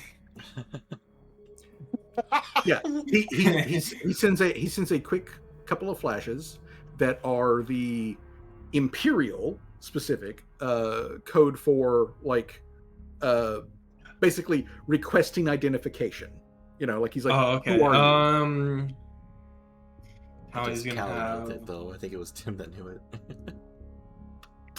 Tim does actually know the semaphore thing, and his eye ability allows him to signal back. Callie's gonna have Callie's gonna then have Jim signal back merchant vessel passing through, or passing by, I suppose, not passing through. Okay. Tim sends back merchant vessel passing by, like non-threatening, that kind of thing. And then there's a return series of flashes, which Tim interprets for everybody that the individual down there is asking if we have any weapons for sale. Oh no. Callie's like, you better tell them we have weapons for sale. We have so many weapons for sale. Okay, boss. Click, click, click, click, click, click, click, click, click, click, click, click, click, click. And then the other guy like flashes back and be like, please land so that I may purchase. And everyone else can clearly see him like turn around to address. Obviously you're too far to like hear anything, but you hear him turn around to address like the other like individuals, and the big guy stops and like turns and starts walking back, and then the other guys like kind of like sit there for a second, and then they skitter forward, and then they stop, and then they skitter forward, and then they stop, and they're kind of jerkily moving along as they come over to where Callie can set down the blimp without setting down the blimp in the middle of a fucking fire. Does the rest of the party notice Callie basically parking the ship? I feel like they would. Yeah. I would say everyone is aware that the ship is descending. Yeah. Yeah. So like everyone else is like coming up on deck with the like, what's going on? Why is there stuff on fire? I imagine Callie also screams below guys like, hey guys, I'm parking the vessel. I want to sell some stuff to somebody. Y'all might want to arm there in case they're tricking us and they're a bunch of raiders. Yeah, everyone's like getting weapons and like quickly like buckling up everything. Like, okay, all right. So Rosie just looking like she wants to fillet Callie. Just like what the fuck are you doing? Like, hey man, Money. they must be organized military, because why else would they know the imperial like sign code? Money. All right. Money, though. Yeah, give me a second to arrange stuff on the map. Okay, so let me grab. Nope. Let me grab these guys and make sure that they are placed here on the map. I just want to say that solid character is not like actually me being upset. No, I know. Okay, so I want specifically. I want this guy here. Yeah, I'm that cat. This guy here. She's meowing into the darkness again. What a weirdo. Ghost, Josh. Ghost. It is how the cats do. All right, so these guys are skittered over to here. These guys are skittered to there. That guy and that guy are next to each other. Okay, so let me now add PCs to the map. All right, we've got. Hey man, think about it this way: if they are raiders and we do kill them and we take their stuff, we are doing a service to the. We are doing service to the local people by killing all the local raider bands. Dr. Trims. We've got. he's putting the party down. He's putting the party down on the map. Putting the party down on the map, everybody. Oh, okay, no. So there's and Jamal. Okay, so I've got active party members. So I've got Rusi, Rosie, Callie's entire group, Jamal. Is there any NPCs that you guys would like specifically to come off of the blimp with you?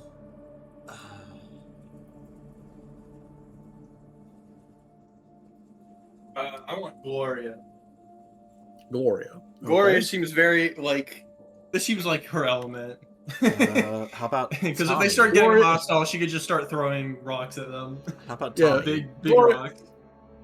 Tommy would also be a good choice. All right, so let's say we've got Rosie and we've got Tommy. All right, so. What is that? All right, so now, Gloria, as you guys are like landing, and you're like, "Hey, Gloria, just in case, you can throw big rocks at them." Gloria's like, "Oh, okay, but like, there's a lot of fire, so I'll just throw big rocks at them." Okay.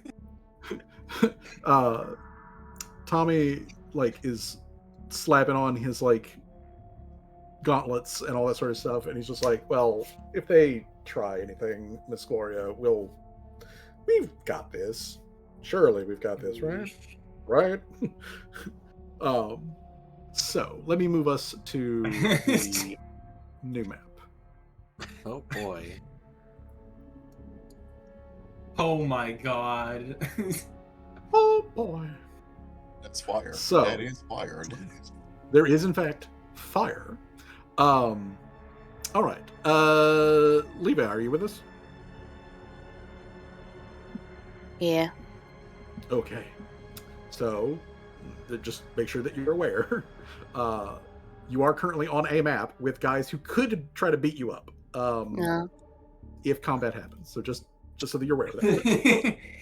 Yes. So, the man-sized figure who is flashing you guys as y'all come up, he does step forward. The big guy in the back is, as you get close, revealed to not be a Trollsch in armor or anything like that. It is, in fact, a huge automaton Oh that boy. is covered in miscellaneous stains, dents, and dings, but otherwise seems to be in good functional shape. Then the other guys, which are in the distance, which are skittered off, they're clearly dwarves, and they're not acting normal. Like they're twitching.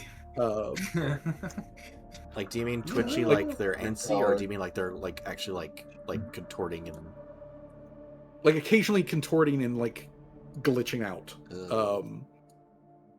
One of them is actively drooling, and either he recently ate like a whole like grape juice, or something's going on in that guy that's chemically unsound.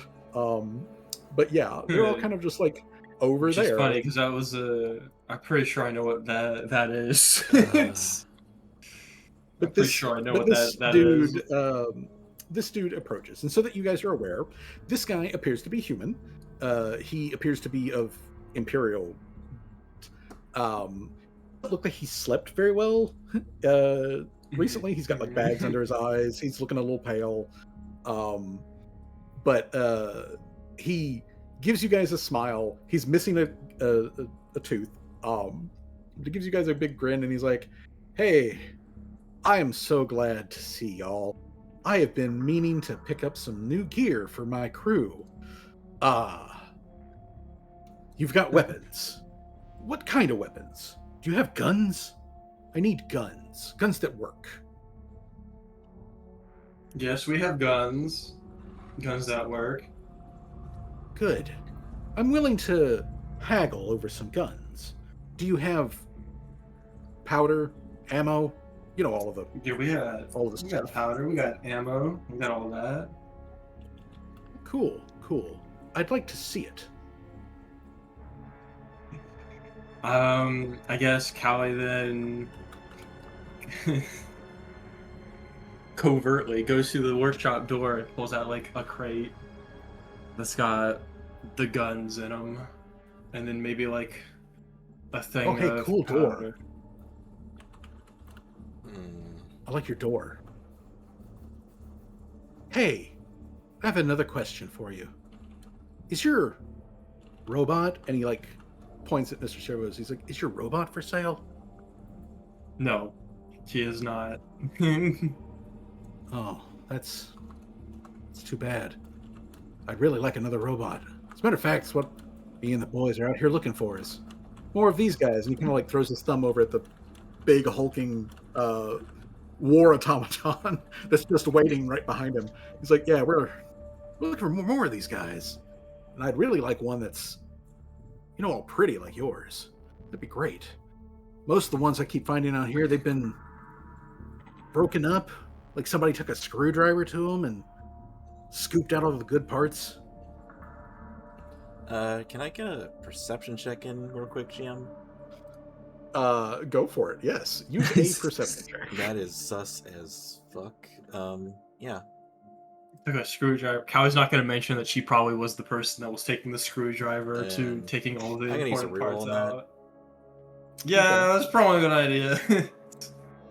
Right click, reroll with hero point. GM, can I roll deception? That's much better. Sure. What are you trying to do? What are you trying to deceive? Tones. Just body language. The vibe. Yeah. So vibes. Yeah, you're trying to get the vibes on. Give me a perception check. All right.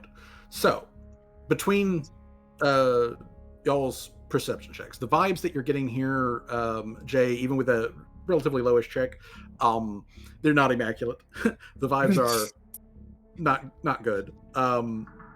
Because, well, clearly you're very aware, Jay, that like you guys just fought a whole ass war against dwarves, and this guy has a whole bunch of like dwarf guys behind him that he's referred to as his like his crew. And they're clearly not healthy. Whatever the fuck is going on with them, they're clearly not healthy. And Rosie, you know that like technically speaking, the war ended 8 years ago. Yep. Officially speaking.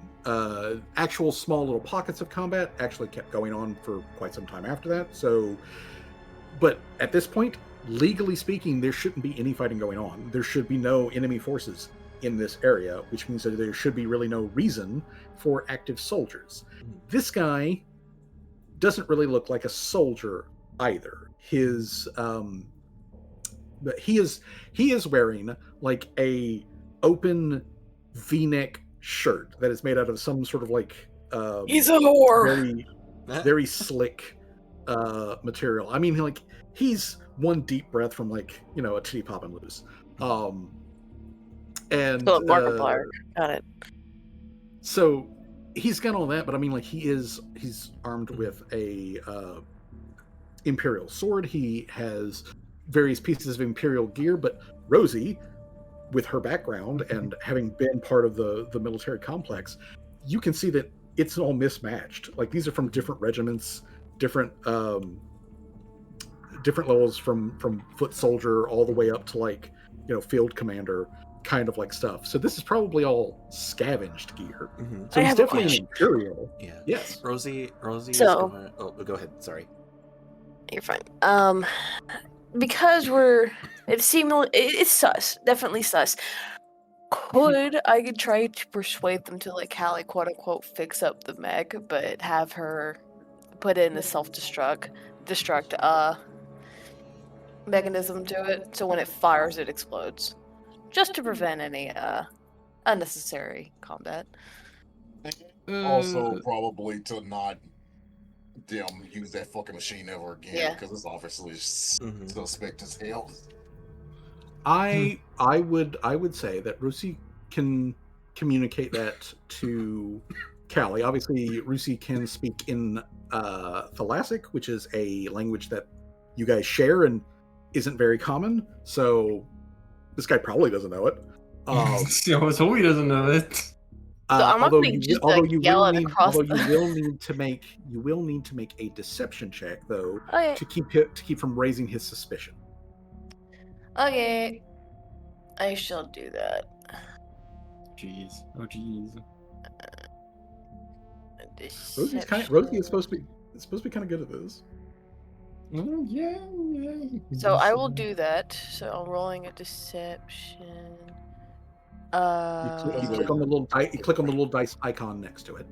I was like, I just imagine Jamal tap Rosie on the side, and she looked down, and Jamal just slowly shook his head like. I'm a big dumb. I forgot where it was. On the sheet, you see the little hand icon at the top. That's your proficiencies. Then you're going to look for deception, and you'll see a little like dice icon next to it. Click on the dice icon. So I need to find the hand first. There you are.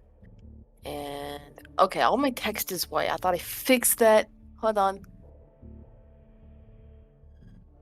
There it is. Okay. Click. Okay. Ooh.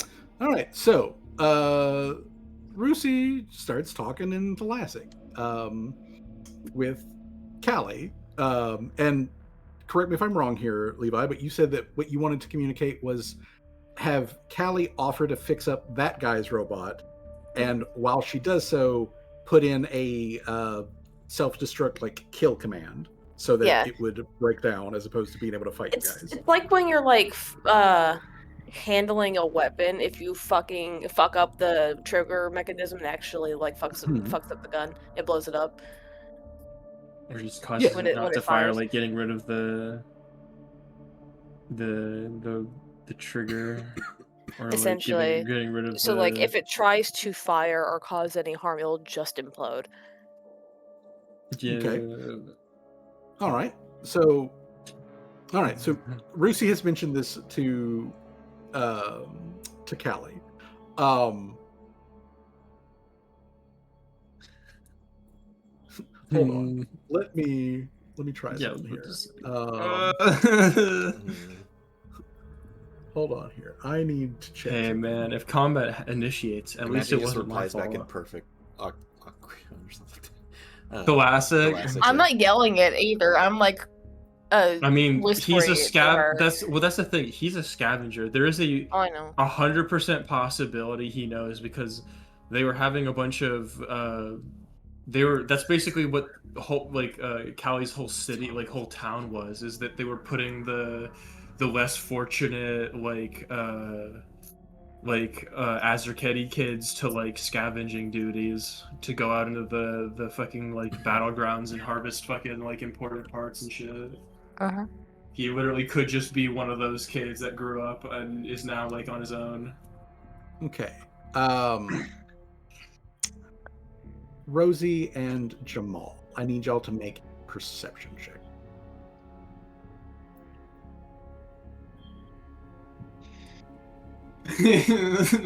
So we're in so jar, everyone.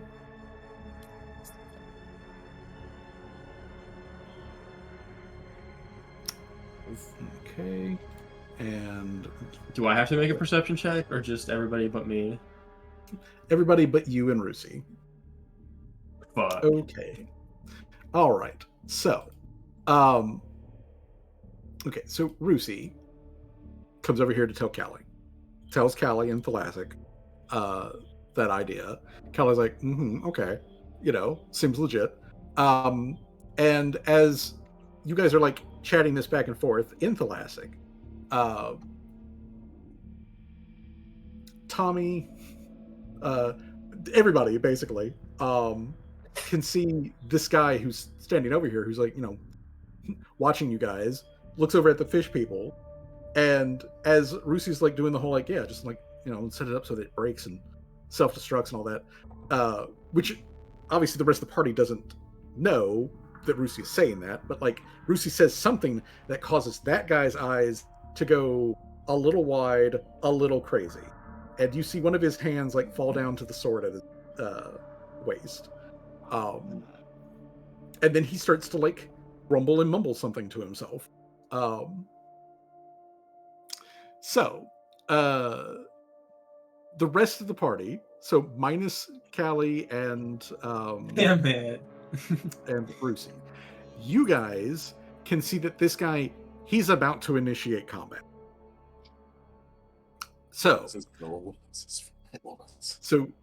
y'all are not surprised or anything like that as this guy initiates combat. So everybody, we're going to have everybody roll initiative. Rusi and Callie, however, are going to roll with misfortune, which means you roll twice and we take the worst option. This sucks. My roll is gonna be sucks. Well, at least fucking Rusi has that Oro farm thing where it doesn't even matter. You could just start at the bottom of the fucking initiative. Yeah. Anyway, this only fucks me over. This sucks.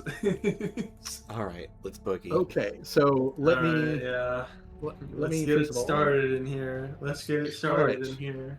The encounter has been created. All right. I'll have to rejoin because I can't fucking see shit. Just refresh. I'd refresh the page. It's not working. It's okay. I'm having to use Microsoft Edge, the gayest fucking thing. Not Microsoft Edge. There's Tommy.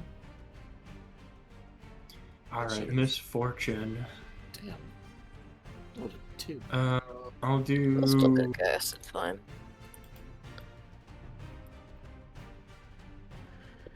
Hard. There's that guy. Oh, jeez. Alright, that's the first roll. I gotta roll again. How do I do that again?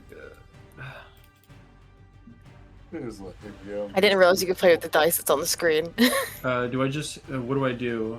How do I not re-roll using... Tar zombie. Not re-roll.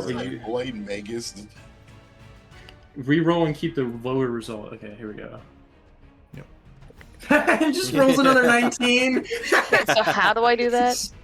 You click on the thing. You click on the initiative, Yeah. Right click on it and say it should say below it when you right click re-roll and take the lower roll. It doesn't even let me roll it again or do that. It says, okay, so go over here. Okay. That wasn't very clear.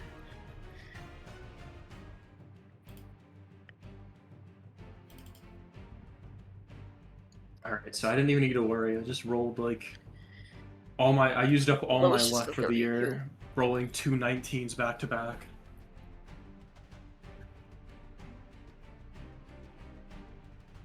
Despite my disadvantage, I'm still at the top of the fucking thing. Okay. All right then. So we are now, since this guy is kicking off, he's going to do his action first, and then we start with initiative. So his single action is to draw his blade, and then he is going to dive forward, yelling out in Thalassic, "You don't touch my robot!" I touch it all I want. I don't give a fuck. It's my robot now. Well, he's going to touch you. How dare he without my consent? Disrespectfully. Yeah, disrespectfully. It's okay. I'm used to it. He leapies forwards, targets Rusi, and then he is going to, let's see here, do his thing. Oh, I'm sorry. He doesn't actually need to leap that forward. He doesn't need to leap that far. But you know what? Fuck it. He's going to do it anyways. So he jumps forward, gets into a battle stance. Okay, so he is going to do his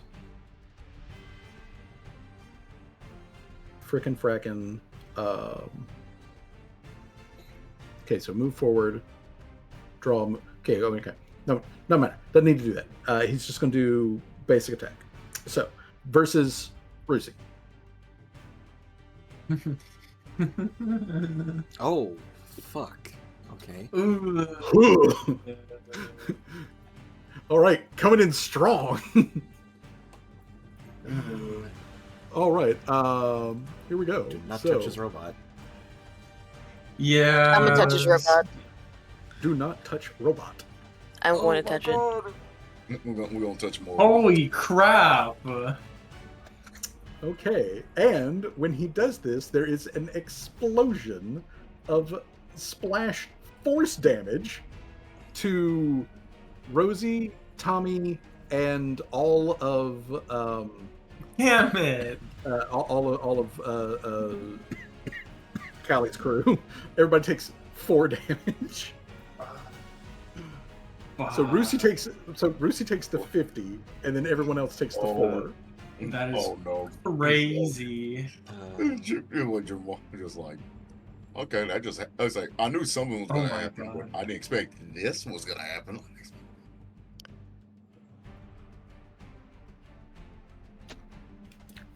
We're going out. We're just firing also. I'm okay. I guess.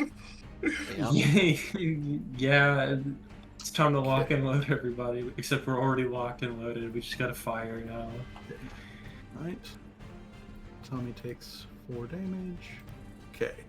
All right. So yeah, this guy suddenly comes flying forward with his blade, and he hits Rusi. There is a splash of blood, a splash of water. Okay, Callie. What the I did fuck not was need that? something moaning in my ear. What the Thank fuck you. was that? Callie. Bro forgot to make their tab. And then Dr. Tremors. 50. You said it was 4? Okay. 4 total damage. Why did Dr. Turner, Why did go- Tommy Oh, that was Dark Tremors? Okay. I thought that was Tommy. Yeah. No, it was Dr. Tremors that made that noise. Yeah, that was Dr. T. Okay, so Tommy is up first. So Tommy, he's gonna first thing he's gonna do is he's going to say, "Pardon me," and then he is going to tumble through Rosie's space. Hmm. So, like Rosie just like feels like a hand come down on her shoulder, and he's just like, "Pardon me," and then he just like mantles and leaps over her. So I need to make a check for that. Rare instance of seeing Tommy in action. Yep, rare instance of Tommy in action. Okay, that's good enough. All right, so, boop. He's just suddenly on the other side of Rosie, and then he is going to. I gotta make sure his shit's out because he would have had time to do all that. Okay. All right. So, let's see here. He is going to boom. So he's just going to first with the make sure that we're targeting the correct person. Tommy is not targeting Rusi. Tommy is targeting the blade guy. Make sure we're toggling the right guy. He's been possessed. Yeah. I may have initiated this, but it's not my fault. I mean, yeah, you did initiate it, but it isn't your fault. It is my fault because we are here. Oh fuck! 30 is a miss. There we go. 31. Dang, it was one off. Oh my god. It was one off. Fuck. All right. Holy crap! We need a 41 to crit. It's fucking crazy. Kapow. All right. Boom. All right. He does manage to land one blow on the blade mage. Okay. All right. So, despite the misfortune of the initiative going on, as this guy apparently fully understands the Thalassic. Yeah, that's the unfortunate thing here. How's that supposed to know? It is Callie's turn. Oh. Listen. These fish people, they are on fucking lock. Okay. Even when Roosty's like back is turned and they're speaking in a whole other language, he just tanks the blow, turns around and like smacks the motherfucker.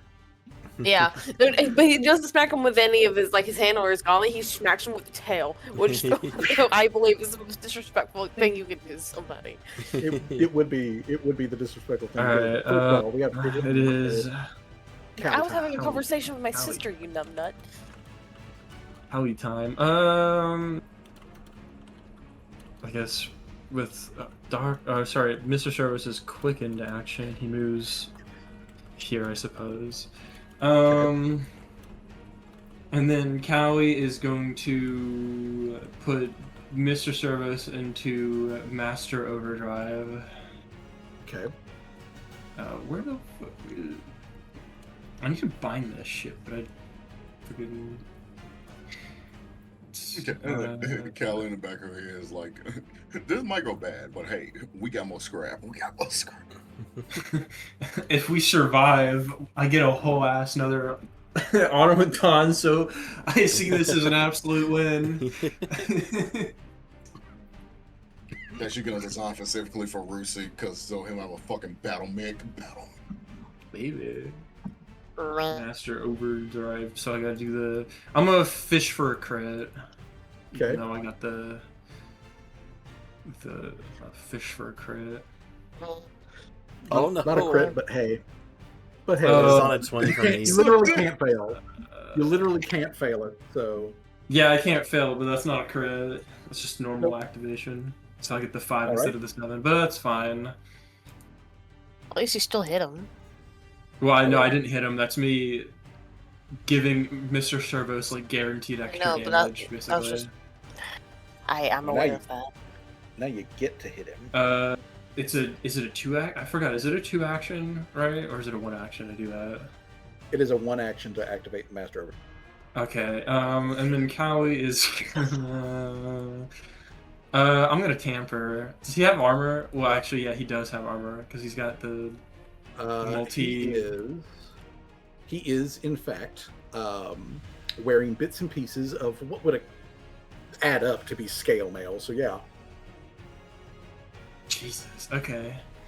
Where the fuck did I put it? Tamper.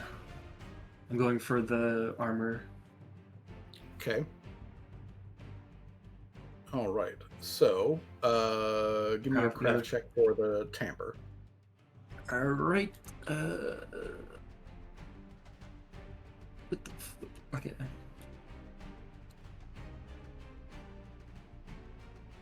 All right. His reflex. His reflex DC is nowhere near that. Okay. Unfortunately, that's not. Well, wait a minute. Hold on. Actually, that is a critical success. Okay. So critical success. He is now tampered with critically. Okay. He takes a massive penalty to his speed because of that. Yep. Is that? I always forget. Is that 1-action, right? The tamper. The tamper is a single action. Okay. I think for actions. Okay. No, don't do explode. The fuck. And I guess with her final action, she'll just be like, Mr. Sorez, right there. Walk on. I'll use the 1-action one because I only have 1 action left. Okay. What the hell's our dog doing? She's trying to dig a hole in her kennel again. Spirit. And then Mr. Cerberus with his other action, he's gonna punch the fucking daylights out of that guy, I suppose. Okay, hold on. Let me add the. Yeah, the lock-on effect. Yeah. Single action lock-on effect. Okay, there we go. Whop him. Okay, hold on. I almost forgot to select him. Target. There we go. Target him. Yep. Strike that man. Wow. Oh! Yeah! A critical hit. That's what I was hoping for. Right back at you. All right, click the critical.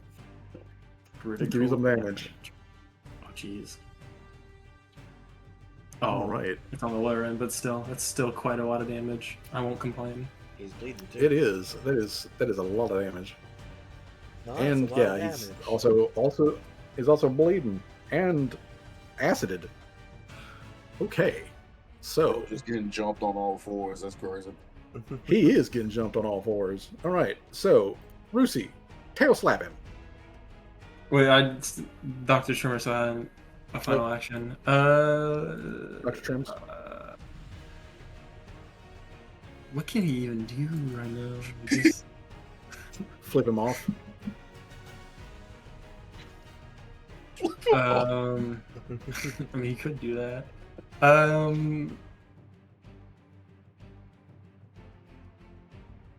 mean, he does have a gun.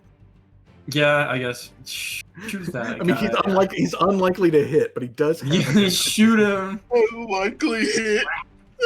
Oh man, that was a 20 for a second. That almost, dude. In order for him to hit, he'd have to roll a 20. That's fucking wild. All right, Levi. In order for Rusi to tail slap this dude, you'll need to target him, and then on Rusi's sheet, you're going to need to do an unarmed strike. Yeah, I unarmed attack. I already knew. Surprisingly. Let's go. Slap him. Okay. With the on the dot. There you go. Yay. So hit the damage. I remember. Pop. Okay, well, that's just one slap. Are you gonna run your hand through your hair like beating the shit out of it with your tail? No, that would be funny, but no. I'll probably like turn around and slap him with my tail, and if I could do something else, I'll probably turn around and slap him with the backhand of the gauntlet. Yeah. What's your tone? I would do that. But I'm either thinking hand cannon or just backhanding it with the gauntlet. I mean, either or is funny. I'll do the hand cannon. So how do I roll that again? Get a draw. All right, make sure the hand cannon's drawn. Technically, it doesn't cost you an action because it's part of his hand. And then Rusey just puts his palm in this dude's face and like, bam. Reload. And then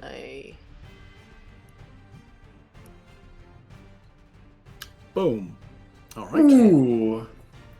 More damage. Damage. Yeah. He's literally he's getting his shit pushed. 3 damage. Literally. He is getting his shit pushed in.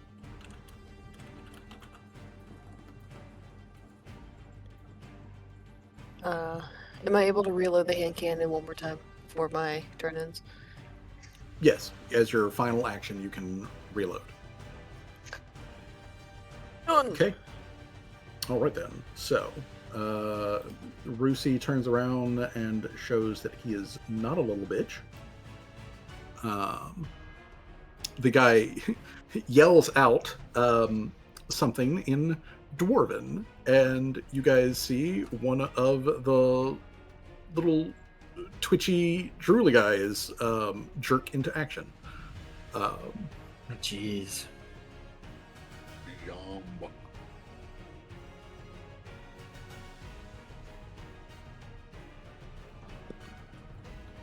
He can get there. So this guy just squirrels like on all fours, coming up close. And as he does, you can see that the black bile that's like dripping out of his mouth, it's also dripping out of his ears, out of his nose, his eyeballs. He is not looking good. But that's all that he can do is just run up. And then we come to the Magoose. The Magoose. All right. It's the Magoose. It's Magoose time. All right. All right, Magundus. What does this cost you to do this? Release the baby.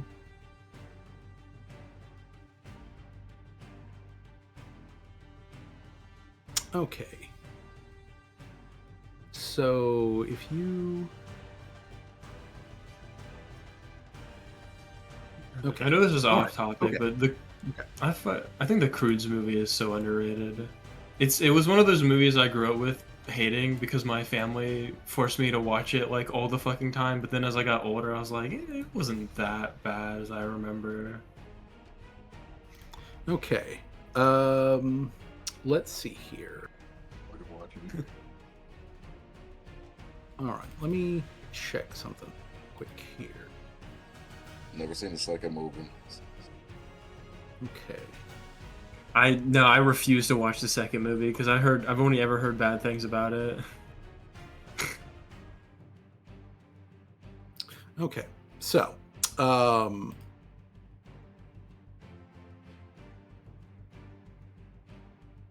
right. He needs an action to do this. So,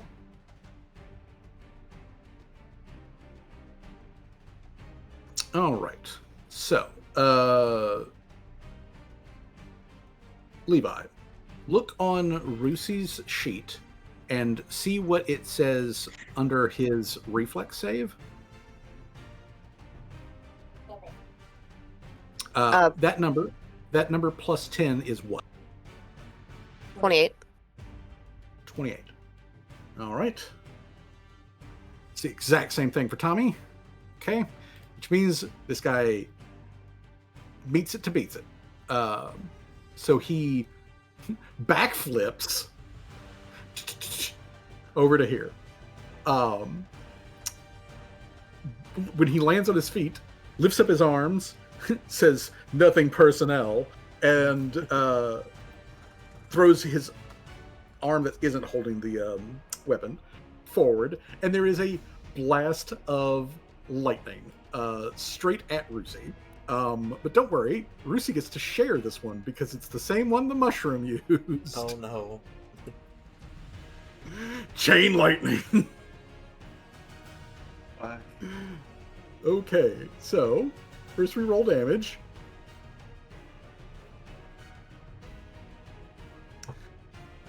And primary target is Rusi. And then everybody is within 30 feet of Rusi, so everybody has to make the save. Damn it.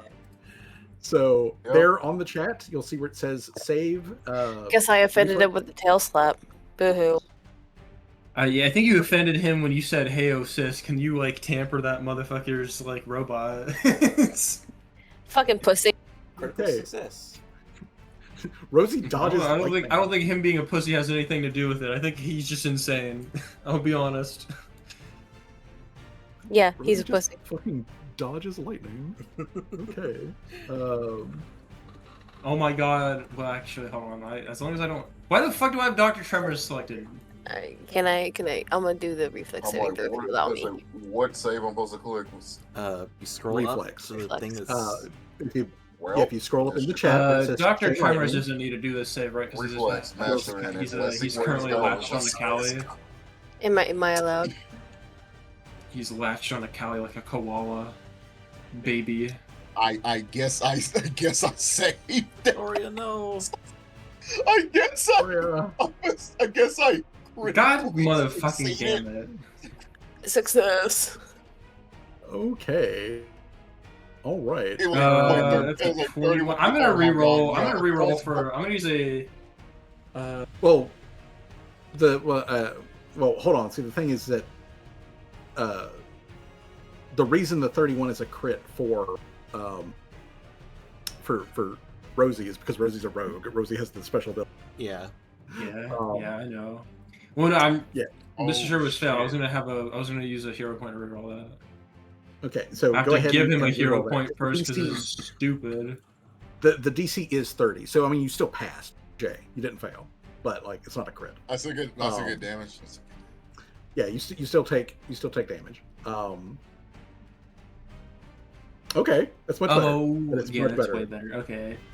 Yeah, that's way better. All right. That is way better. Okay. Oh, that's a little bit better. You could say. All right, so let me apply damage to everybody. So first and foremost, Gloria, my sweet cinnamon roll. Nope, no, not you, not you. Oh, jeez. Damn, it backfired. Tase himself. Let's go. Not you. He just electrocuted himself like Emperor Roll all that Palpatine in back. Episode 9. Throw all that back. Throw all that back. You stupid bitch. Okay. Gloria. I got too many character sheets. Right. Gloria. Starting with you because you're the one who crit failed. Okay, so let me fucking untarget you. Let me target all of y'all. Okay, so now I should be able to do it. Okay, so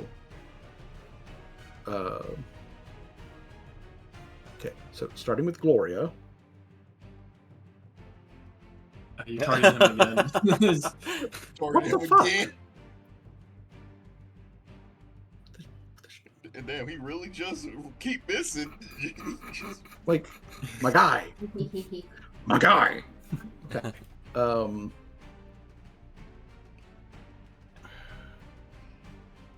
Okay. Why is it doing this? I don't know why it's doing that. Okay, never mind. Gloria takes 90 damage. So let me factor that in real quick. That's going to put Gloria at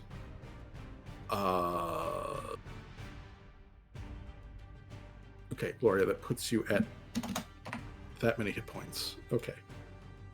Oh my god. Okay, so there's Gloria. Okay, so all right, so nothing for Rosie. Yikes. Tommy failed, so he takes normal damage. So he takes the 45 damage. Okay, so 45 damage to him. Let's see here, 40.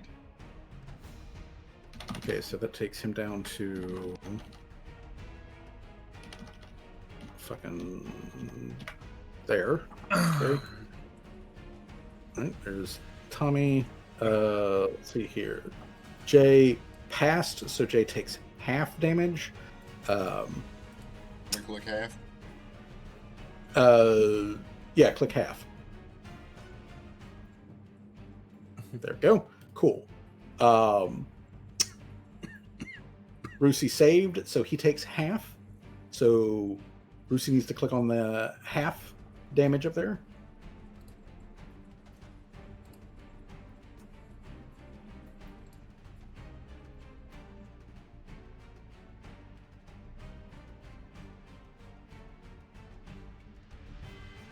Are they AFK? Hello? What's up? What? No, she's here. She's just doesn't know which I showed her. Yeah, we're It's okay. we're navigating it. We're navigating it. Yeah. Okay. Bing bang boom. There's Rusi. Let's see. Callie passed, so Callie also takes half. Mr. Servos crit saves, so absolutely nothing for that. So I'm assuming Dr. Travers doesn't need to take any damage, like doesn't need to do a roll because he's attached to Callie, right? Yes, and he does not need to worry about that. Okay, He's so latched on Callie like a koala baby. Okay, so then we go to all right. That's everything for him. So this should automatically do his damage. So let me make sure that he takes that. Okay. Bing, bang, boom. He takes his persistent damage. All right. Then we come to the big robot. Okay. The Terminator over here. Okay, so I feel like it's a little more than a Terminator. It's like the whole Hulkbuster over there. It is a Hulkbuster. This is, for those of you who know your automatons, this is one of the later models that was one of the last things to like hit the war, just as things were actually winding down, which is why it's in reasonably good condition considering everything. But yeah, these things are powerhouses. They're not individually super smart, but like, man, oh man, do they have some bullshit. And one of those things that they have bullshit is they can shoot lasers. Oh no! Like the same way the does. Just like except it's on a bigger scale because the thing is massive. Okay, so since it has a 60-foot reach with its amazing laser, let's see here. Who is it going to target?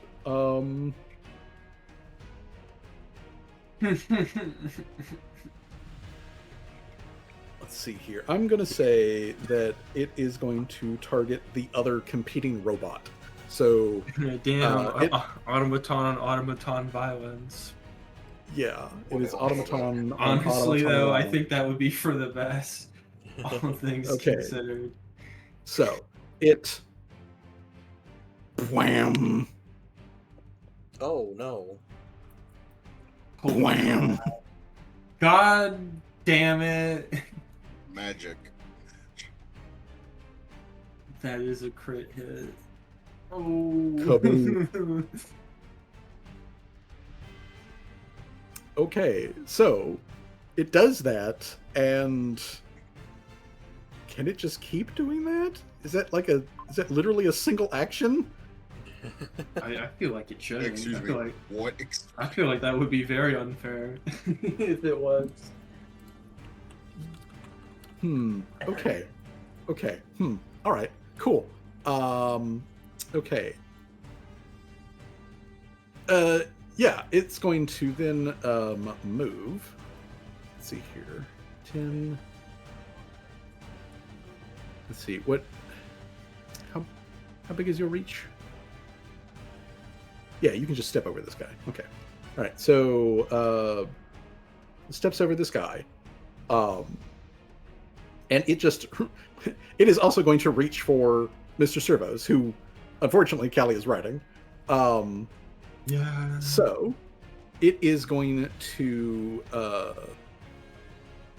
try to grab Mr. Servos.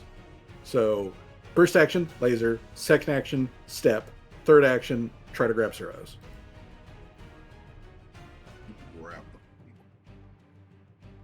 Grabbed. Okay. So Mr. Servos I have to take is it the double damage or just the regular damage for the crit? For the all right. Do I do the just regular damage? Oh.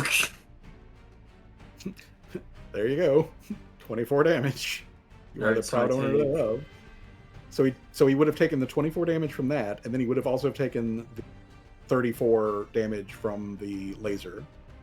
Jesus. All right. He is also now grabbed. Yeah, me and it's like right here. Okay. Yes, please. Let me assign the grabbed. God.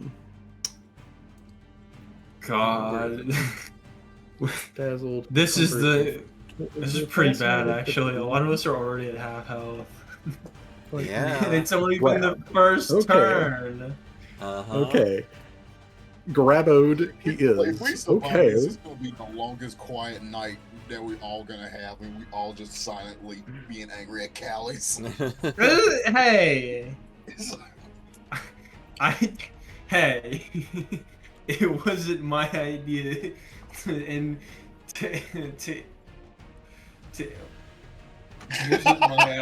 wasn't my idea to make him upset, okay?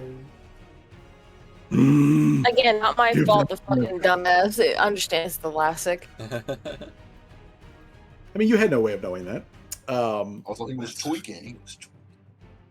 He is a little tweaking. I mean, to be fair, it is my fault. But guys, think about it. If we do survive this, we're gonna have a Hulkbuster that I can repair on our side. Like, imagine the possibilities. Okay. We're gonna be so protected if we survive this encounter. Do we even have enough space on the ship for this thing to even beat her? I mean, it'll just remove its core and then push most of it through the workshop door. Okay, and then we do this again. -5. Holy crap, dude. Gloria just like comes stomping forward, and she grabs the other end of Mr. Servos, and she's like, "Give that back!" and starts tugging, like. Mr. Servos is giving Callie all kinds of like warning. The stress is. Warning, we're about to be split in half. Reaching stress capacity. Release the baby. Yeah. So she runs over and tugs desperately on. Oh my god. Yeah, exactly. That's Guys, what's going on between the two giants. I feel like we kill that guy. You know, the encounter might end, considering they're all taking orders from him. So then we come to another dwarfy guy. Okay, so he's going to move to here. He's in the trench, so he has to make a check to get out of the trench. All right, so Guy, make your check. That is just barely enough. Okay. All right, and boop. That's it. Jamal. Mr. Servos, which Callie is still riding, is currently not touching the ground. He is lifted in the air, being supported between two giants who are tugging him back and forth. There's a magical sword man right there next to them. And then, of course, there are these, like, tweaking, drooling dwarf guys coming at you fast. Not very fast, but they are coming at you. They do reach wicked. So what is the dog doing?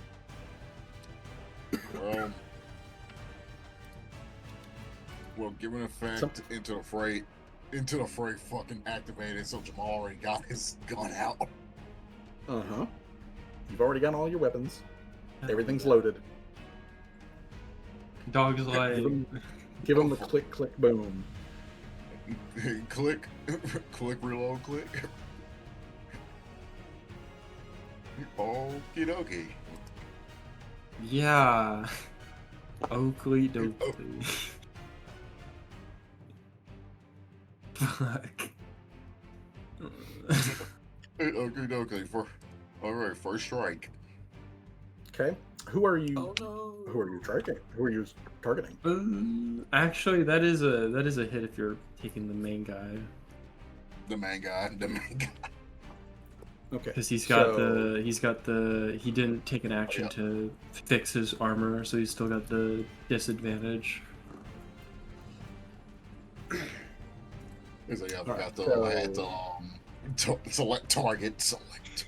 Yeah, so that does hit him, so click damage for me.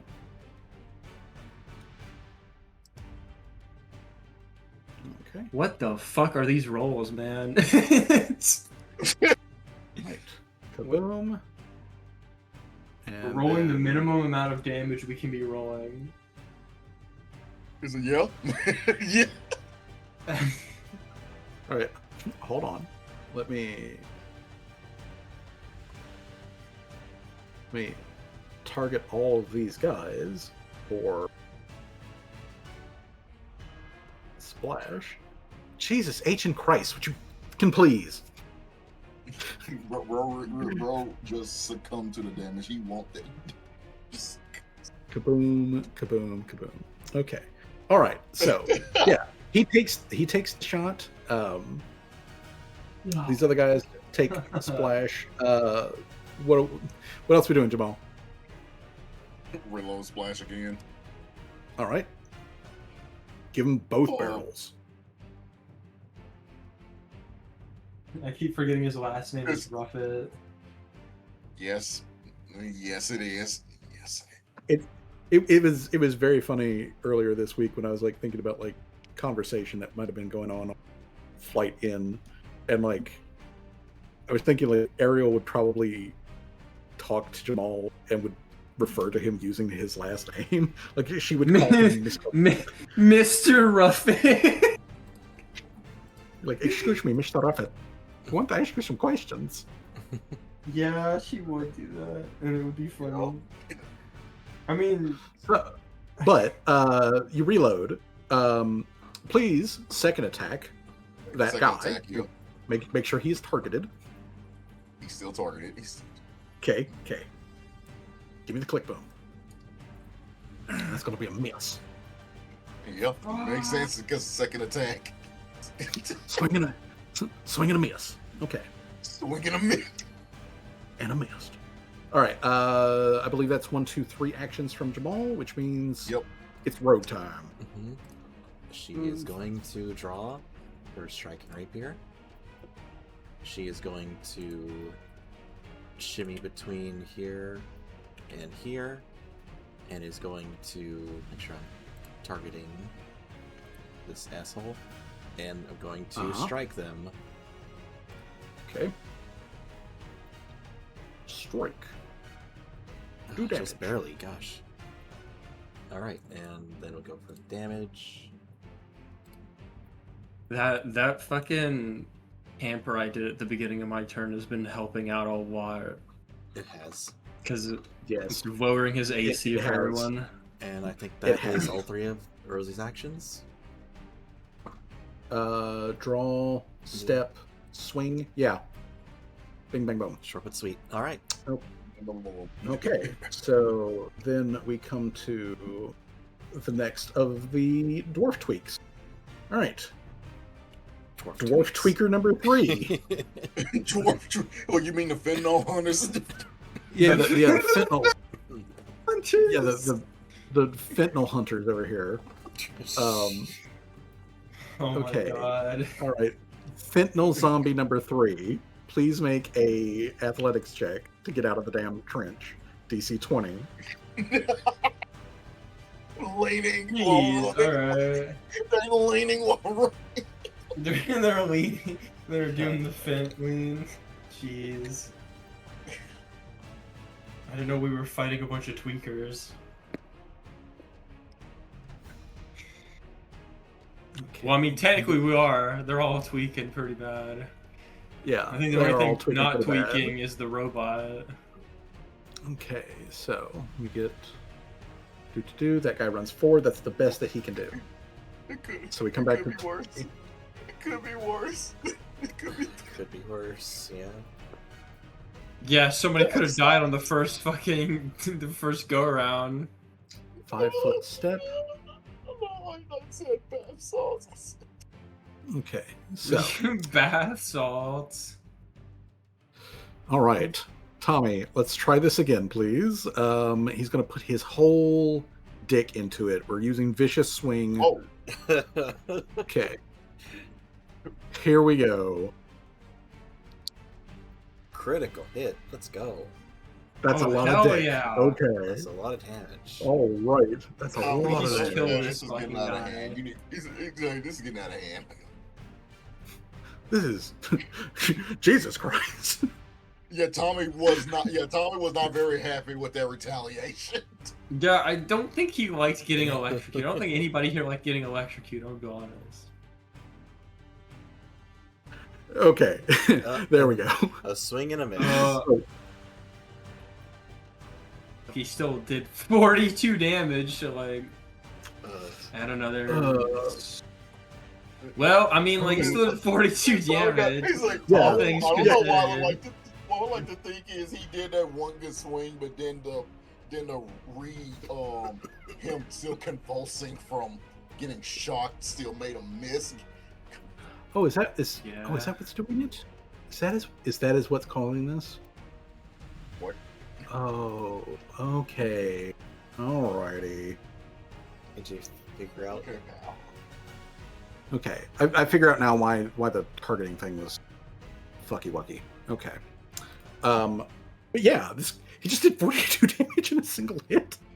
Jesus Christ, Tommy. He loses another tooth. Yeah, this guy loses another tooth. He's not getting it back. Regeneration isn't giving this guy a tooth back. Okay, so that knocks him down to that. Okay. Oh my god! Bam! He is taking the hits. Ooh. My guy. Like, okay. I mean, he has You know fought back. Look at us, we're all bloodied. Okay. You. All right. So, Yes. Callie, you're currently riding a robot. Yeah, I'm that currently is- riding on the worst kind of amusement incapacitated. park ride that has ever been invented. Yeah, you're going to get shaken baby syndrome if you don't get out of here soon. Oh. Jesus Christ! Okay. Shaking baby syndrome. There's something I want to do, but it might take like all of my actions. Can I try to like hop onto the big automaton? I don't know, like try to expertly like remove its core from its body so that it's just a husk. I would say that yes, you can do that. So if you wanted to transfer from the robot you're riding to another robot, that would be, given that they're currently fighting over the robot that you're riding, that is not going to be a single action. I'm thinking 2 actions for you to transfer over there. And then I would need a craft check from you to see if you could even get to the core. Okay. Do I need to roll something to get over there, or just use 2 of my actions? Use 2 actions. I'm not going to bother with a check for that, but I do want a craft check from you in order to see if you can even get to the core. There you go. Yep. Okay. Disentangle you from from this amalgamation. All right, 2 actions and then craft check. Okay. There you go. Okay. Craft check to determine getting into this thing. Fuck, I'm rerolling that. Yeah. That was a 20 for like a second. Okay, that is much better. Okay, so looking at this thing, you can see that its core is armored. It is protected, actually, specifically kind of like against this sort of tampering. You can get through it, but it's going to require Callie to use all of her actions, plus make a craft check to open up this thing's armor plating to get to the vitals. So that'll be a thing that you can do on your turn next round. Yeah. Okay, I guess then Mr. Service's quickened action and his normal action are just gonna be to can he even punch this guy? He's off the ground. Can he even punch this guy over here? I'm gonna say no, because all of his limbs are currently engaged in the grapple. I guess his quickened action, he's gonna try to get this robot to let go, get free of that guy. Okay. I would need to. He'll need to make it. He'll need to make an escape check, which is versus this guy's athletics DC. It's an It is a DC of 30. You can roll that. You could theoretically do that, maybe. Yeah, you could do it. Could. You just have to roll like above a 10. Mr. Servos could do that. Theoretically. I mean, it's a coin flip.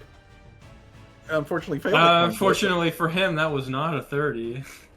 Yeah. And then I guess his last action would be shoot that guy with the scattergun. Then. Okay. Do note that the scattergun has splash, and you and Rosie and Tommy are in the splash. What else is new? Unfortunately. Okay, but imagine this. Imagine this from like Rosie's perspective, where she's like dueling with this guy, and then like you see out of the corner of your eye, Callie scramble across to the other robot, and then Mr. Servos like tries to get out, but like fails. And then it's like, fuck it, and then just shoots the other guy. You hear the gun spin up, and then just explosion in every direction. Yeah. All right, let me target the dude. Yep, target the dude, and give me the kaboom. All right, that does hit. Give me damage. Oh man, it's one away from a crit. Would be used to just getting hit by Callie's gun. He's getting hit by everything at this fucking point. Okay. Hey, yo, that's pretty good. So that means everybody takes the 1 point of splash damage, but he also takes that 19. Hey, I think it's worth it. He took 19 points of damage for everybody else taking 1 point of damage. She did this song and dance. Rosie did this song and dance. So at this point, she's not even gonna say nothing. She just been there, done that at this point. Okay, and there's Tommy, and then the automaton. I have to take the splash damage as well. The automaton takes 1 point of damage. Hold on, I'll just give myself that damage. This guy takes the 1 point of damage. Okay. All right, and then slide that guy back into the slot. There we go. Okay, so boom, ba boom, kaboom. There goes.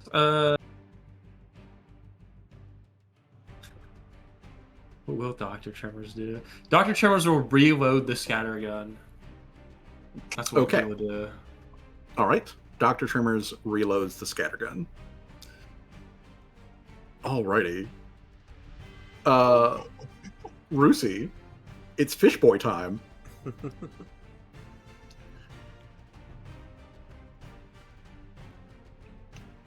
Your sister is currently on a foreign robot, trying to tamper with it.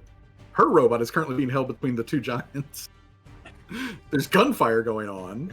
It's spraying everywhere, chaotically. You got a bunch of drooling dwarf zombies who might be on Ket. Yes.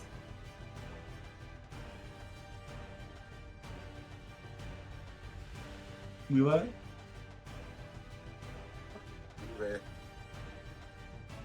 It's your turn. I'm gonna go to bed. You can do that. You can just go to bed and we can put Lucy into In the stasis chamber again, he goes. It's a free action. I equip Lanky. Yeah. I'm just gonna shoot him again. All right.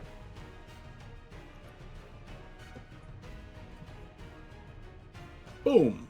Thankfully, there's no splash damage with the hand cannon. I missed. All right. So boom and a miss. Okay. So I would probably reload the hand cannon and either shoot a final time, and then you can go on to go to. Yeah, I'm gonna shoot him again. All right. Second attack. I should hit him. No, it needs to be the second. Well, even second attack still hit. Okay, so roll damage.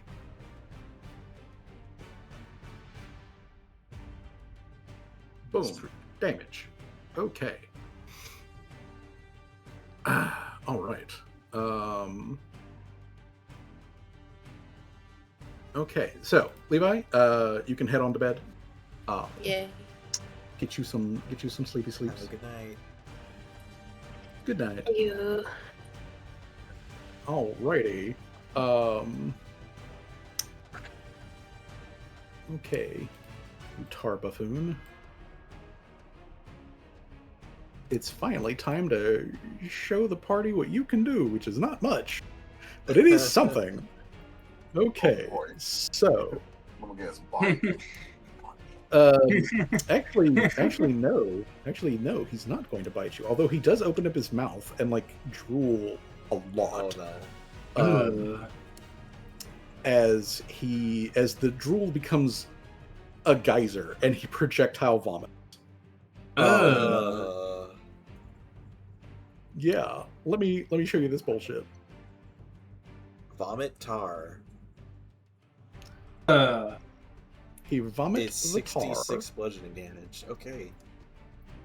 All right. I think that explains why everything is on fire. Okay, so let me. Wait, does that also hit him?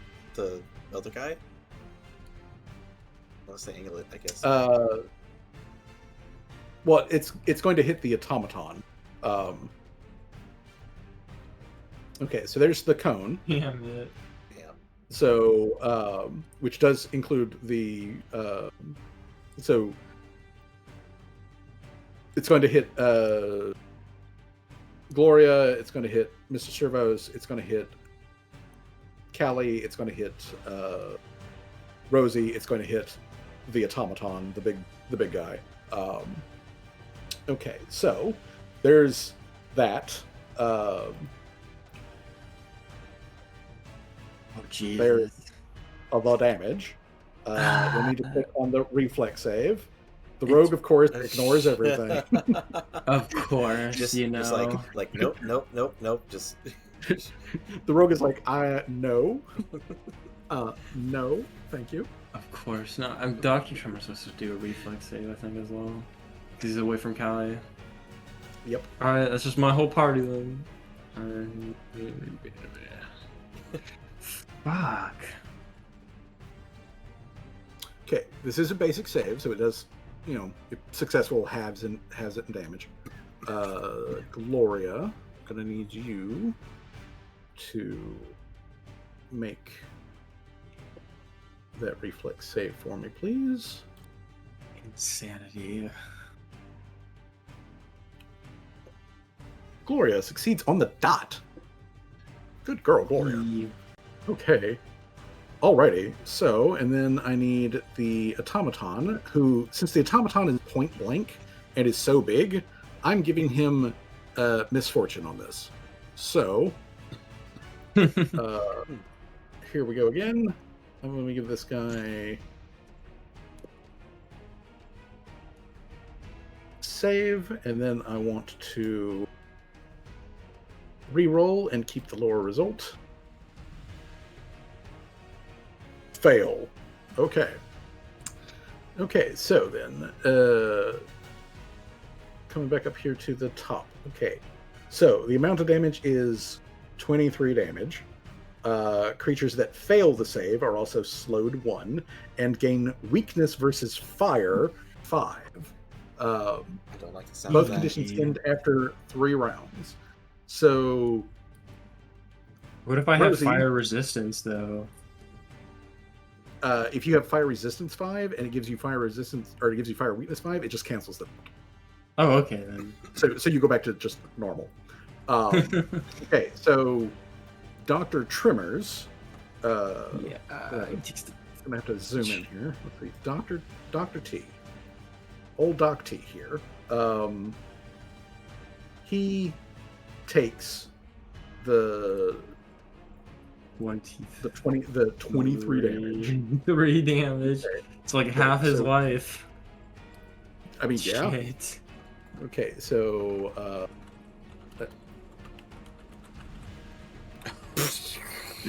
like, you're not supposed to scream that much.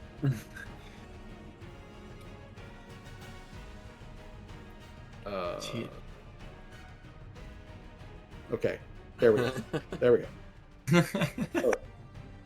As he slowly burns to death, I suppose. Yeah, he is screaming because he's got hit with like caustic tar vomit. Okay, Mr. Servos. He takes half damage. So instead of the 23, he's going to take 11. Okay. So 11 damage to Mr. Serves. I need to put the vomit tar effect onto Doc T. Let's see here. No, he's gonna be vomiting again. Just this so weird shit.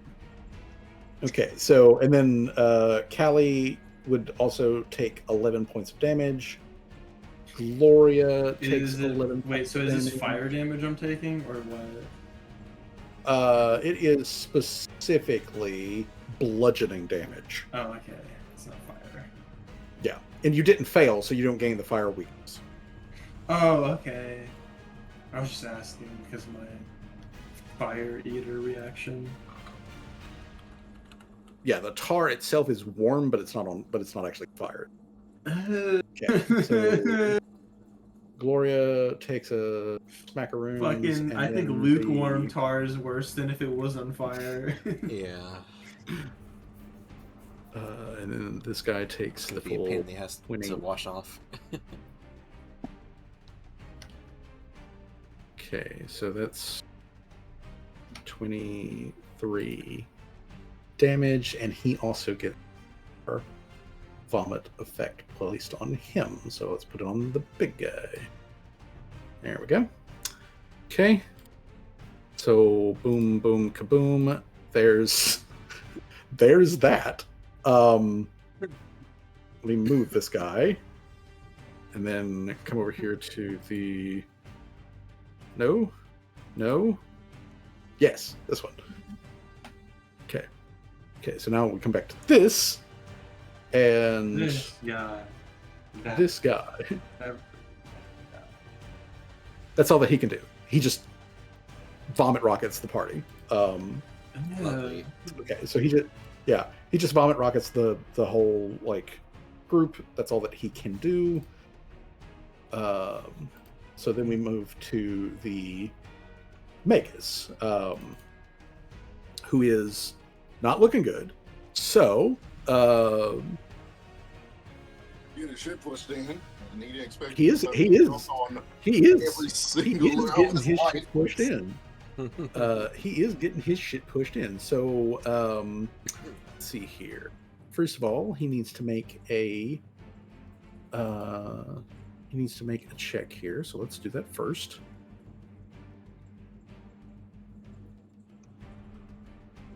Okay, good to go. All right. He's going to activate that. Okay. So those of you who are right there next to him can see that that big open chest shirt that he's got going on.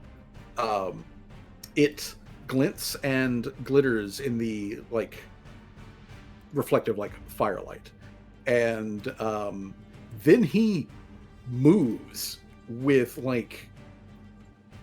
time in a bottle sort of speed as he goes. Let's see here, he gets to go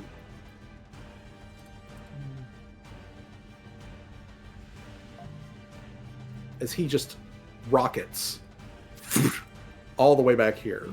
What the fuck, man? Punk ass bitch. He rockets all the way back there, and then he is going to. That's not range anymore. Don't I have to go run his fade, bro? What? Oh, that's some fucking bullshit. Okay, so yeah, you see him just leave a trail of dust as he just backflips over barbed wire and spikes past the fire until he skids to a halt over here, reaches into his pocket, pulls out something, pops the lid, and slurps back a potion, and he begins to yell obscenities that I can't say on Twitch. So he is screaming at you guys because you have damn near run his fade, and he is not that. So big guy, Callie, you hear internal parts start to whir and spin and whatnot. Gonna rip me down. So, first of all, I need for you, my guy, to make a check. Okay, that is enough. All right, so he rips Mr. Servos out of Gloria's hands. He then begins to spin. He then begins to spin around at the waist, and I'm going to ask Callie to make a reflex save. The DC is 28. Oh no. Reflex.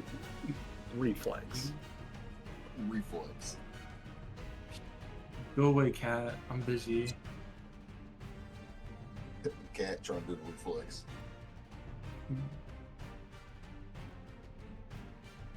What do you want? What do you want, Mrs. Cat?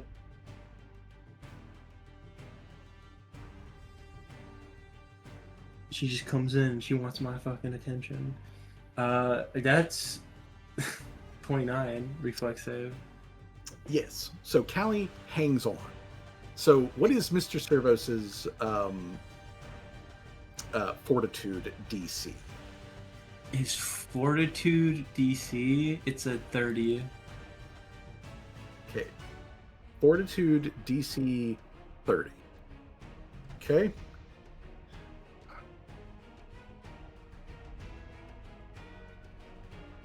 Ooh. Okay. So, Mr. Servos and Dr. Trimmers, and I'm going to need Dr. Trimmers now to make a reflex save. He is getting launched. I know that for certain already. There ain't no way. Where the fuck is your reflex? There it is. Okay. Oh yeah, he's gone. He's been sent into the stratosphere. Okay. So, It hurls Mr. Servos and Dr. Trimmers down here. Dr. Trimmers loses his grip on Mr. Servos and is flung further. Hold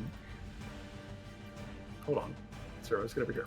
All right, so Servos, let me apply prone to you.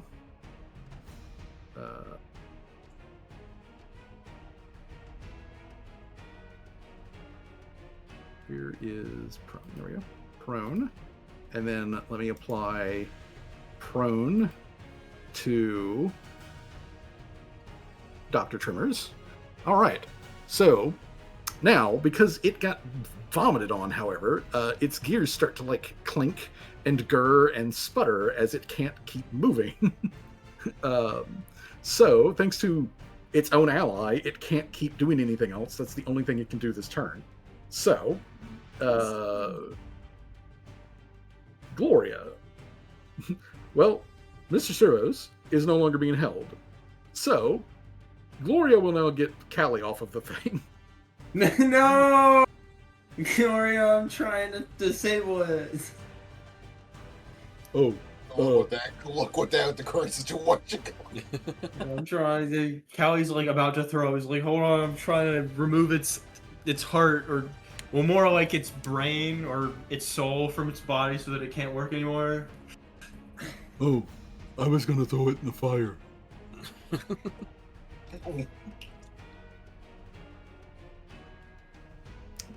So, in preparation for that, Gloria is going to just grab it.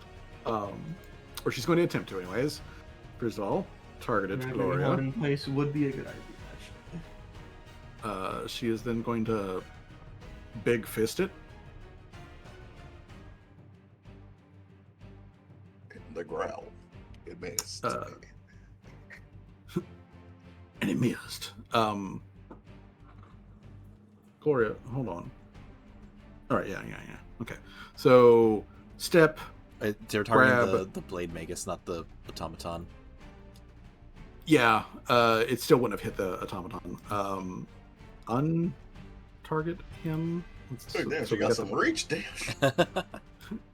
I mean, she do have some reach, but it's not that good. So, anyways, Gloria, second big fistin.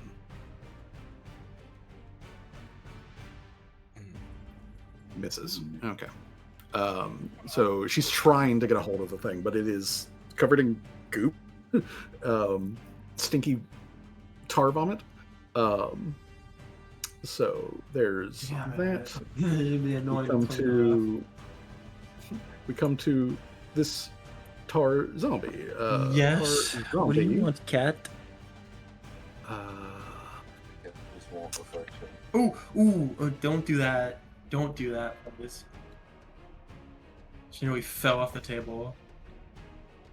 Okay. The cat just doing cat shit. Cat just doing cat stuff. Let me tell you. All right. So this thing comes flying up on Rosie. Okay. So it is going to do a tar splattered charge. Okay, so it makes 2 strikes at Rosie. So targeting Rosie, first strike.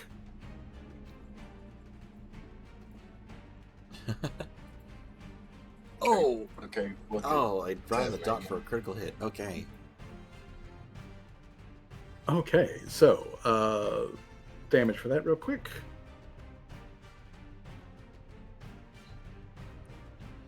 Boop. Okay. And then the... And that's a miss. Misses by 1. Okay. And then I need to check... When can it do this again?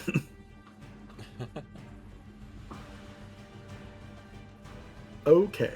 All right. So that's that one dwarf guy. Jamal, Move, reload. Shoot the target. Okay. Where you move it to? I still have the character thing. God damn. There we go. Like, it's 10 feet. Okay. All right. And you can reload and move as the same action. Oh, shit, yeah. Oh, shit, yeah, I forgot he had that ability. Yeah, that. Yep. So that only counts as one action for you. Now, who you shooting? Make sure you target him. Yeah, man. He gets targeted. Okay. Bamboozle him.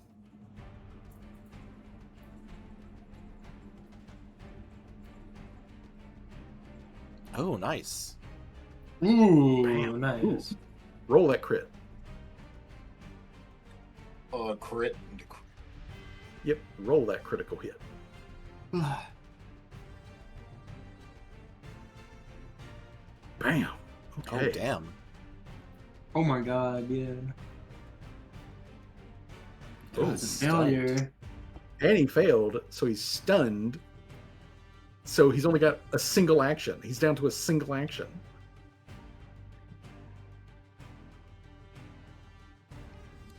Okay. Groovy Boodles. Okay. Cool.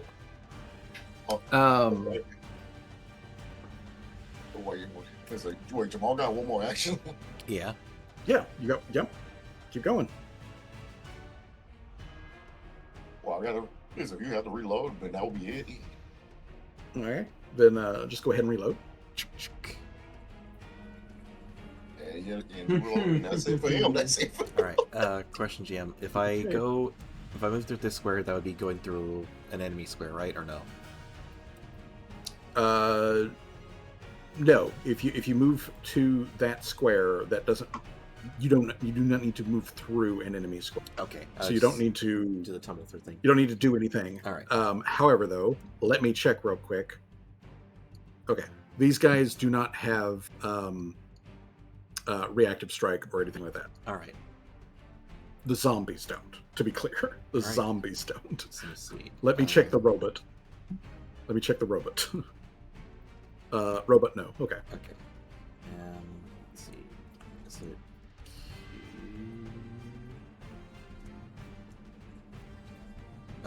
dang it, how am I trying to... Hold on. Let's see.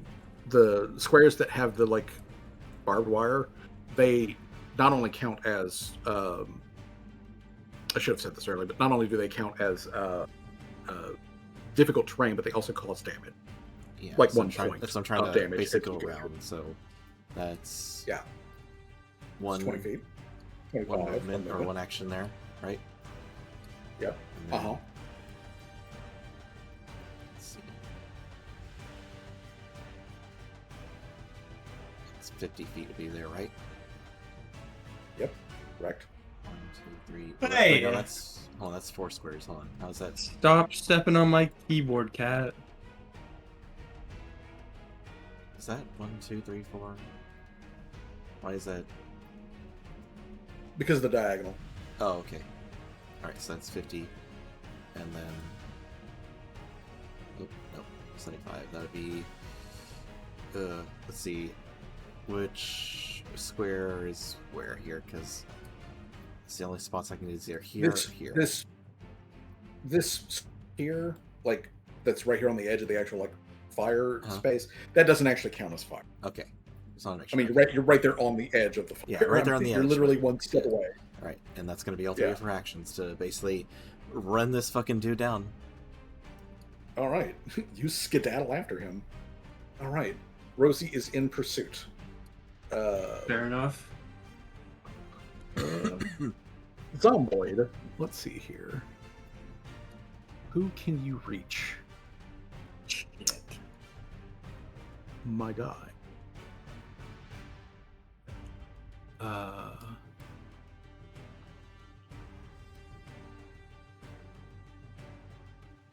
Okay. All right. So.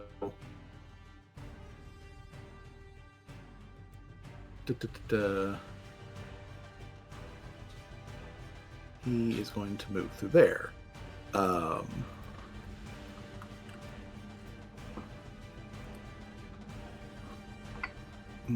Gloria doesn't have that, but Tommy does have reactive strike, and he's going to take it. Okay, so boom. Guy comes within reach using a move action, triggering that. So Tommy is going to target bands and let's go. Critical hit this man's. Okay. All right. Critical slap.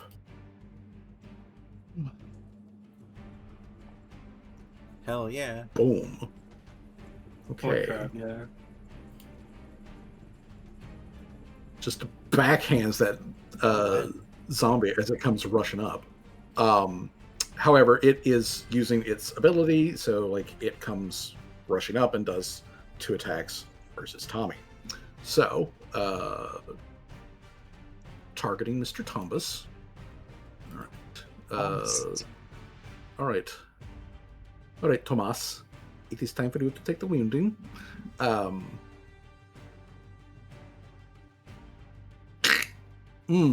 Right back at you, Tommy. No, stop.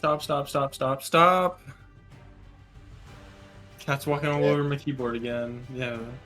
Stop doing that, please. Slap its little shit. Okay. So that's thankfully that's not a crit or anything. So Jiminy Crips. Okay, there's that. Oh man, that's not bad.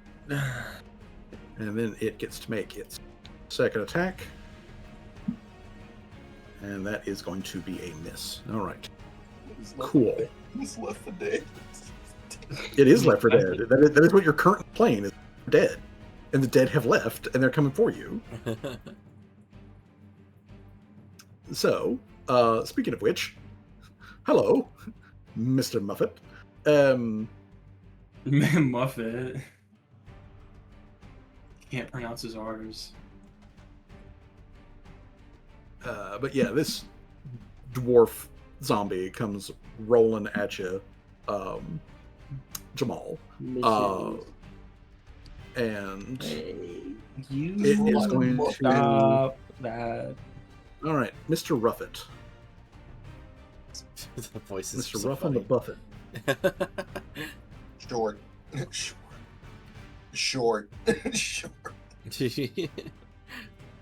Yeah, it's just slashing. It is just slashing wildly at you. They never had a face enemy as tall as them before. Listen. For fucking real. No Okay. more sense. Just to be short. Tommy glances at Jamal and is like, "You might want to back up." And he is going to put the hurtin on this guy. So let's make sure that I target the correct mans. And then we open up Tommy's sheet, and Tommy gives him the hurtin. We're about to turn to Honk from Critical Resident hit. Evil. Crit hit. Yeah, what do you Followed want? by You want me to another keep hit. petting you, or do you Okay. want me to not keep petting you? Both. Ow! Yes, you do. Now she's biting me. That means it wants you to just keep going. Okay. That cat, bro. Go away, Oh my cat. God. You've bitten me. I don't want to pet you no more. Yeah, Tommy is just tearing this zombie apart. And you know what? I'm going to say that he's going to.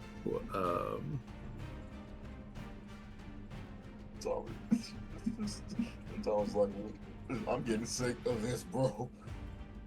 Bro, why did we even stop here? Lucy, Cal. Money? It's.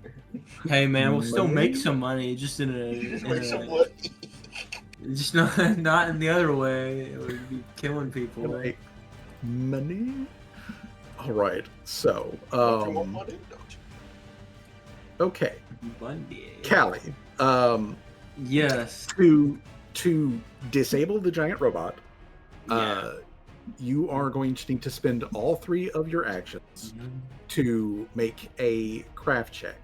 The DC is this thing's, it is this thing's fortitude DC. Its fortitude DC is a 30. So you're going to need to make a craft check, DC 30, to crack open. There we go. You use all of your actions to crack open its shielding, which then gives you access to its inner workings. Next round, you are going to need to use at least 1 action to start pulling wires and disconnecting things to shut this thing down. Alright.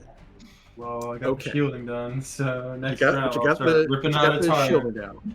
What is Mr. Servos and your pet squirrel doing? Squirrel. Mr. Service is gonna stand up.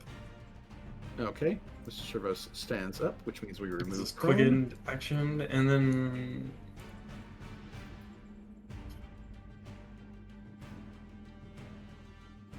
barbed wire does count as difficult terrain. Just FYI.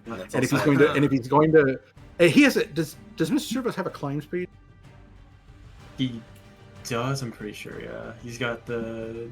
Because if he has a climb speed, then he does not need to make the check to move in and out of the trench. Oh, okay. Yeah, he's got a climb speed. Okay, so if he has a climb speed, then he doesn't need to make the check to move in and out of the trench. If he does move through the barbed wire, that one space counts 10 feet, goes to 5 feet. He does take 1 point of damage. Damn it! All right, so is he prone to? Dr. Tremors is prone. He is Dr. Tremors is gonna stand up with his 1 action, I guess. Okay. He is no longer prone. I could try and start running over there, but it would take 2 of his actions. How far is the scattering on your shoot again? It's like 70 feet, I think. I mean, you can shoot at him. It's just you'd be shooting beyond the range. Yeah, the range. Yeah, I know. It's like range increments 50, so it's like almost how does double. the increment work again? Each range increment outside of the base range increment, I believe, is a -2. Okay, it's not that bad. Yeah, it's not. It is terrible. It's still pretty bad. I mean, it does add up, and we know how every individual +1 or -1 has a big effect. Yeah, in this game. has a big effect. I think he'll just start making his way over there, I guess. All right, making his way downtown. Pace is fast. The hell? Oh my god, this fucking cat, dude. It just wants to be your friend. No, she doesn't. She just wants me to pet her until I get tired. And then she'll go and bother the other spare human to pet her. And then meow in your ear. She kept us up all night because she wanted inside the bedroom, meowing all night, bro. And she was incessant about it. Like a toddler refusing to be wrong and throwing a tantrum all night. Okay, so I'll move him here, and then that's difficult terrain, so that counts as 10, so it's 40. Get the fuck out of my face! The cat demands attention. You fucking cat. It demands attention. All right. Any other movement from Servos? No, that's all. He's took 1 action to stand up, 1 action to move, and Dr. Tremors uses 1 action to move, and Cal used all 3 of her actions to then try and open up his chest cavity. So yeah, that's my whole turn. Okay, Brucey, 5-foot step. Rusi Schward. Rusi introduce Schward to Dwarfman.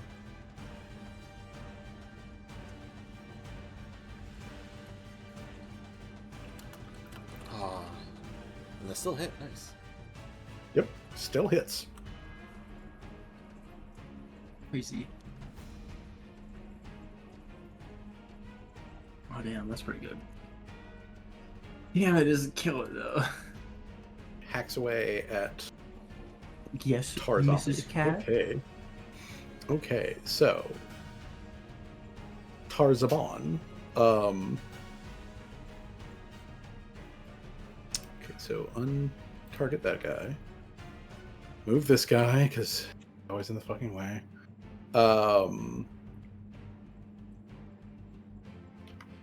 Takes 1 point of damage. Steps up. No. Don't you dare Swing. try to eat those coins, you weirdo. Swings at the Jamals. All right, so Jamal. Oh my god. Yep. He's gonna make the slap. Let's see if Okay, he actually so- hit compared to the other one. Well, She's such a weird cat. What No!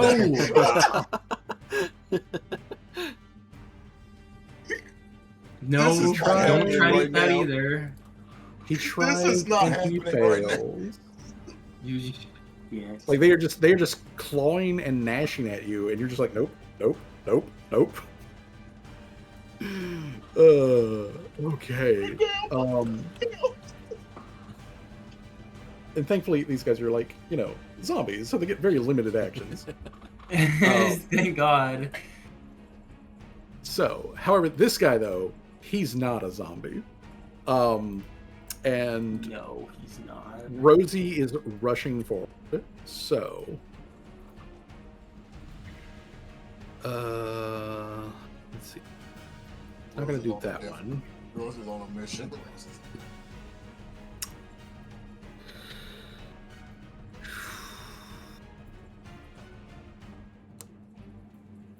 Okay. Well, Rosie seems like Rosie could be dangerous. Rosie's armed. She dodged lightning. She's definitely not somebody to be like messed with. But you know what? She'd be cuter if she was a rabbit. Huh? What the word just say out of your mouth? That definitely sounds like something a madman would say. Here you go. It's kind of crazy. A baleful polymorph. Okay. Oh shit! Yeah, I know he literally does turn you into a rabbit. Okay. Okay. Let's see what happens. Okay. 25. That's a failure. That is, in fact, Dumbass. a failure. Okay. So, target transforms for 1 minute, but keeps its mind. It spends all of its actions on its turn, concentrating on its original form. You can attempt a will save to end the effect immediately. Which is good, because Rosie is now a rabbit. Oh my god. For 1 minute though, that's like 10 rounds. Yeah, for 1 minute. You gotta Rosie spend is 10 rounds trying to a turn back rabbit. into a human. And then he is going to use his third action to let's see here. He's going to use his third action.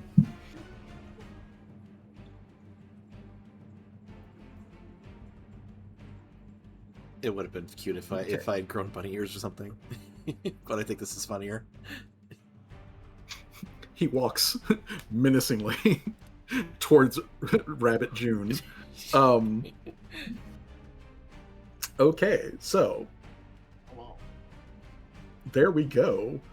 Fucking all right. Okay. Okay.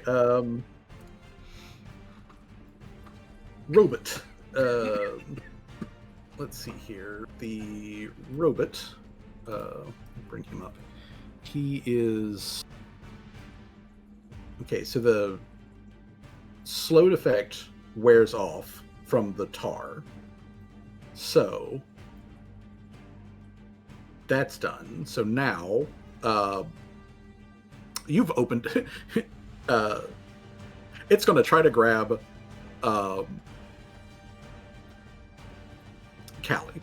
So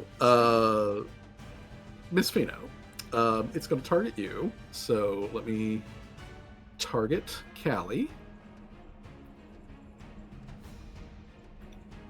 Oh no. Boom. How do you think that's a critical hit? I got a 30 AC. Yeah, why is your AC down to They 2? really did. Yeah, put why that the in fuck the is my wall. AC at 28? That doesn't make any sense. What conditions do you have? Don't tell me it's because I'm overcumbered again. I think it might be. Well, you are overcumbered and clumsy. I'm not, though. All my stuff is on Mr. Servos. Then that just be a normal hit? Question mark? We'll figure out what's going on there. We'll just call it a normal. So normal damage as opposed to crit damage. Yeah, please. Okay, 27 normal damage, and Callie is grabbing. So let me add the Damn it, I was close to his heart. And it is then going to, let's see, requires creature to be grabbed. Check. Oh my god. Okay. He's gonna. It's like, no, bad, and it slams Callie into the ground. Oh. Oh god, I'm gonna die here in a second. Okay, so it uses Arcane Slam on What Callie. the fuck? Oh my god, bro. Okay, really so wanted you. 3d6 fire damage. Okay, actually, Okay, I could survive so- this, honestly. okay. You know what? Actually, never mind. This might be survivable. Okay, so first of all, there is the I got 3d6 bludgeoning damage that it does. So Oh, there's that. damn it. Then there is the fire damage. And there's that. Doesn't that activate, since it's over my 5, doesn't that just activate my my cantrip reaction? If you want to use it, yes. Of course, yeah. Okay.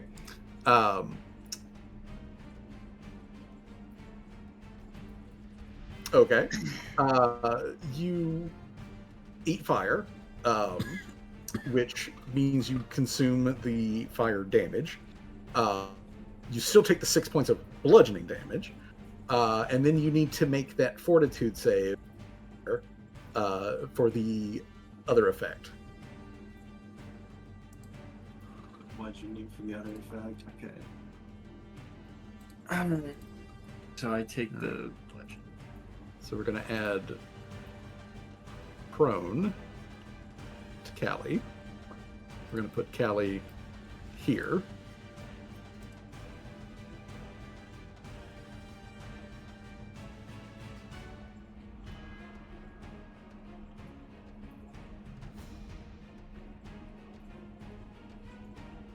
While we're at it, we're going to put the... No, not you, Gloria. Gloria doesn't get the eat fire effect. Callie gets the eat fire effect. There we go. All right. I need that saving throw from Callie. Get the fortitude, right? Yes.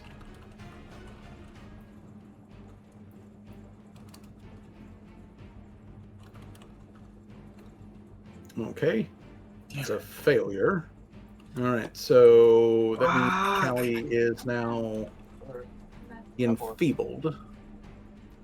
So again, let me move that. So I have all these fucking. I'm grabbed, I'm prone, enfeebled, off guard, immobilized, encumbered, and clumsy one. We fucking serious right now. However, though, your grabbed condition is now gone. Yeah, that's the one caveat. Can I Yeah, reroll so the that? grab, so the grab condition is gone. Because now I'm just in the ground, feebled. And then it's going to just. I'll just say. And then it's going to laser beam Gloria. Damn it! I was so close to disabling it too. Well, it's still open. You'd have to climb back on it to get to it. Yeah, that'd take another turn. I'd have to go and I have to wait another go around though to disable it. Okay, so that hits Gloria.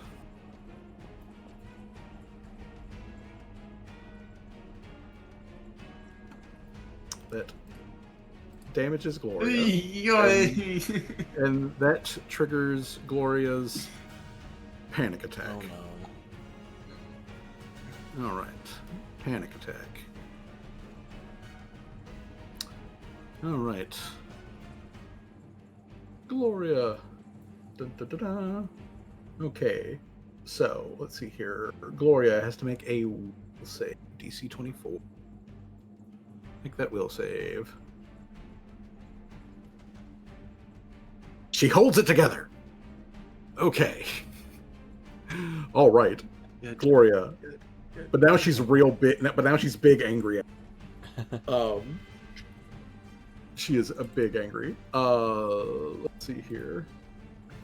As a matter of fact,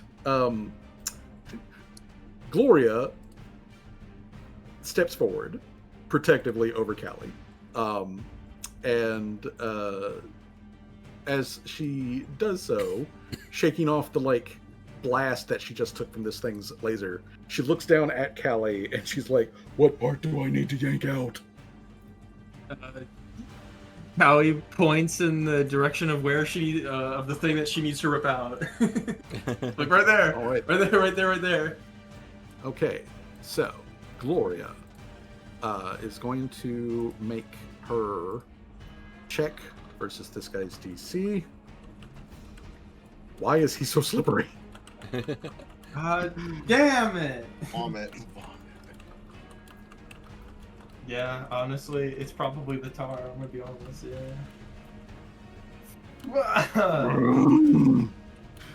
She is wrestling with this thing, trying to get at it, and it is dodging. Trying to no. Don't put your hand inside of me. God damn it. Wow, I didn't expect that thing to be like the boss ass bastard of this fight. Okay. We just hit it really hard. All of this guy's specials are on cooldown, so he can't do anything special, but he can just take a swing at Tommy, so that's what he's gonna do. It's worth this hits him. Okay, so he targets Tommy.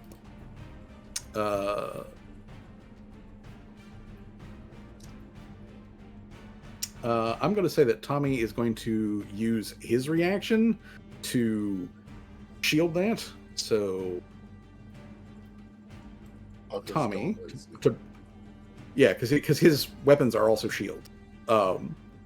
So he's going to use his what the fuck? Reactive shield ability. Stop. Okay, Cats so doing cat things and knocking shit off the table. Cat does cat things. You know, if we push pause, or pause on the session, and then come back, and then Seamus and Larry come back, and they're like, "What the fuck y'all been doing? What the fuck? What the fuck going on?" Okay, so anyways, Tommy uses his reactive shield, uses his raise shield ability. So this thing's does damage. This goes to his shield as opposed to Tommy. Okay. Boom, ba boom, ba boom. Tommy's shield gets ripped into. Oh. Then this guy is going to take his second attack, and he misses. That's all that he can do. I do think, Jay, that we're going to get to the end of this turn, and that's going to be the end of it. And we'll hit pause. It is your turn, though,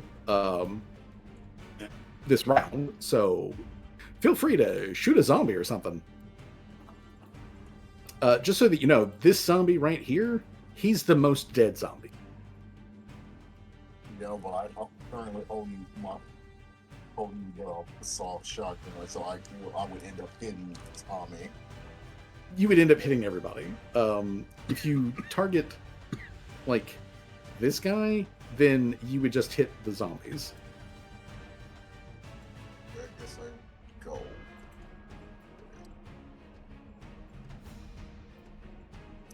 I always say, yeah, bro, I always say Jamal, Jamal would hit the zombie with, because I feel like he had not been aware yet that June moved. Yeah, I don't think anybody even notices I'm a rabbit right now. Yeah, nobody has even, like, I mean, you're literally on the other side of the fire, so obviously not. Yeah, I just and got you're now much fucking... smaller. Bro, I just got thrown in the ground. I don't think I can notice anything other than that my ribs are broken. Don't worry, ribs grow back. Ribs go back, right? Right? If only I was Ariel and I didn't have ribs. I was just all. What the fuck? Give me that crit. Give me What that. the fuck? Dude, my cat is tweaking out. What the fuck was that? Dude, it's attacking and dude, it just acted like it attacked like an invisible person. Like, what the fuck was that? What did my cat just do? Okay, it did make the save, but like it takes that. It also takes the splash damage, and then I have to apply splash damage to. That's fucking weird, dude. Cat tweaking out like that. That's weird. No. This guy, he takes splash damage. Okay, and then this guy, he takes splash damage. Damn it. Okay. Boom. Boom, boom, boom. All right, so anyways, that's one action from Jamal. Reload you again. All right, do it again. Jamal's just rapid loading like shotgun shells. Dude, it's like Jamal is over here playing Doom 2016. Just fundamentally a different game. Hit that damage.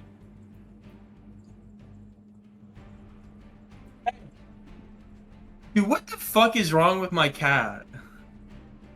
It's a cat? No, it's being weird, bro. It's like possessed right now. Something is possessed with a cat, and it's acting weird. It's attacking the wall. It's freaking out at things that aren't there. Like, what the fuck is happening right now? Yeah, it's a cat. Ghost, George. Ghost. Yeah, it's fucking spirits. Okay. So boom, boom, boom. Tar zombies. Take it in the face.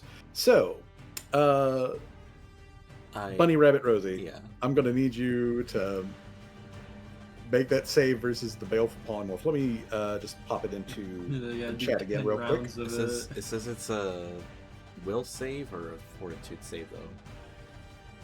It is, I believe, a will save. Rosie just has to fight the urge to start eating like celery. I am a person. I don't want to eat celery. I am a person. I don't want to eat celery. Okay, so yeah, what's a DC? Okay, so you're transformed, and you have to spend all of its actions concentrating on its original form, and it can attempt a will save. So it's a will save to make the check. Okay. I will do a will save. You remain rabbit. And it was like a 17 for a second too. I don't have any more hero points too. Just kind of just stand like sitting there like stunned as I like I'm like, and this is still this is still the session. I'm like, and probably still fresh game thing. Are we allowed to give a hero? We still allowed to give a hero point because it's still like a new session. Yes, you totally can do that. Then I get one of my hero points to June. It's fine. Okay. It's fine. Don't worry. We're about to Sure? pause. Anyway.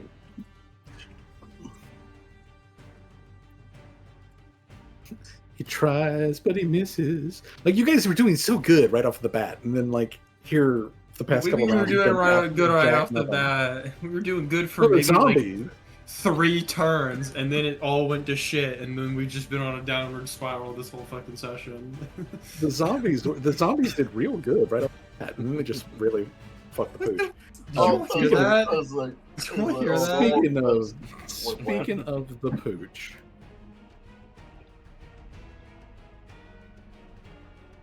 Finally, took you longer. Oh wait, that's a critical miss.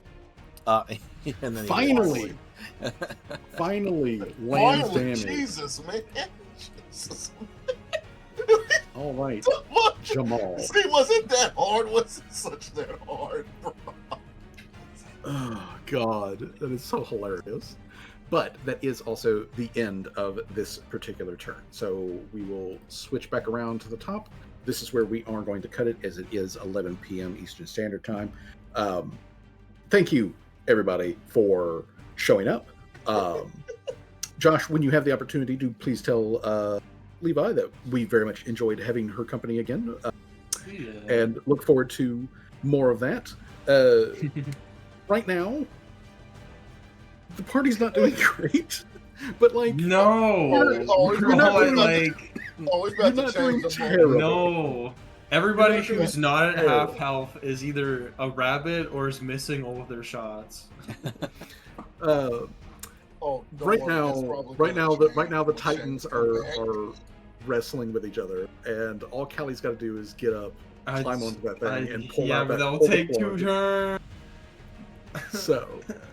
So either way, this is where we will pick up again next session, which just look at that clickety clock. That is the 15th. I don't have anything planned, not as far as I'm aware. So everything should be good and set up. I have all of these. I've had plenty of time, obviously, to like poke and prod and put all of this stuff together. So that's all done for me. Next time we come together, we will finish this up and see if like maybe the party has to from the blimp. Just have them like do like a flyby and drop a bomb or something. Anyways, everybody, thank you for showing up. Thank you for putting Bomb up with would my kill everybody bullshit. that's a sneeze away from death. Yeah. Well, at least these zombies seem pretty squishy, if anything. They are. They are pretty squishy. Once you start landing hits on these guys, they go. The big automaton guy, he has been kind of silly in just how tough he is. But if Callie can rip that core out, he's going down like a bitch. And then of course, like our fencing Magus guy, he's dangerous, but like he's also kind of like a glass cannon. You get your hands on him, he's not going to last long. Until he citrus into a fucking rabbit. Menacingly. I was like, I'm gonna call it now that when Seamus. Oh, that's the Seamus is gonna come. He's like, holy shit, what's going on? He's gonna kill like 3 guys, and then he's gonna sneeze on the fucking Magus guy, and he's dead. Like, no, I think Illyria's going to sneeze on a Magus guy. Okay. Well, either way, everybody, like I said, thank you for showing up. I love you all. Have a good night. Have a rest of your pleasant evenings. I have got to go piss like a racehorse. All right. Y'all have a good rest of your night. Take care. Have a good night. Have a good night.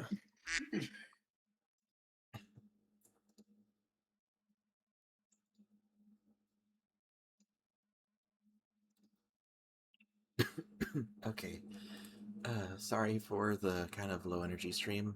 still kind of recovering. But I hope you all had a good night, or have a good night. Thank you all for watching along, or watching on the YouTube or the VOD, whatever. And let's see who is online for us to raid. Let's go ahead and raid Saria. I haven't raided them in a while. Let's do raid 020 Saria. There we go. Here's the raid message, guys. If you aren't following, you can use this one, or just use your own word, whatever you like. And I will catch you all later. Have a good night, and hopefully I will not be sick next time. Have a good one. Take care. Mwah.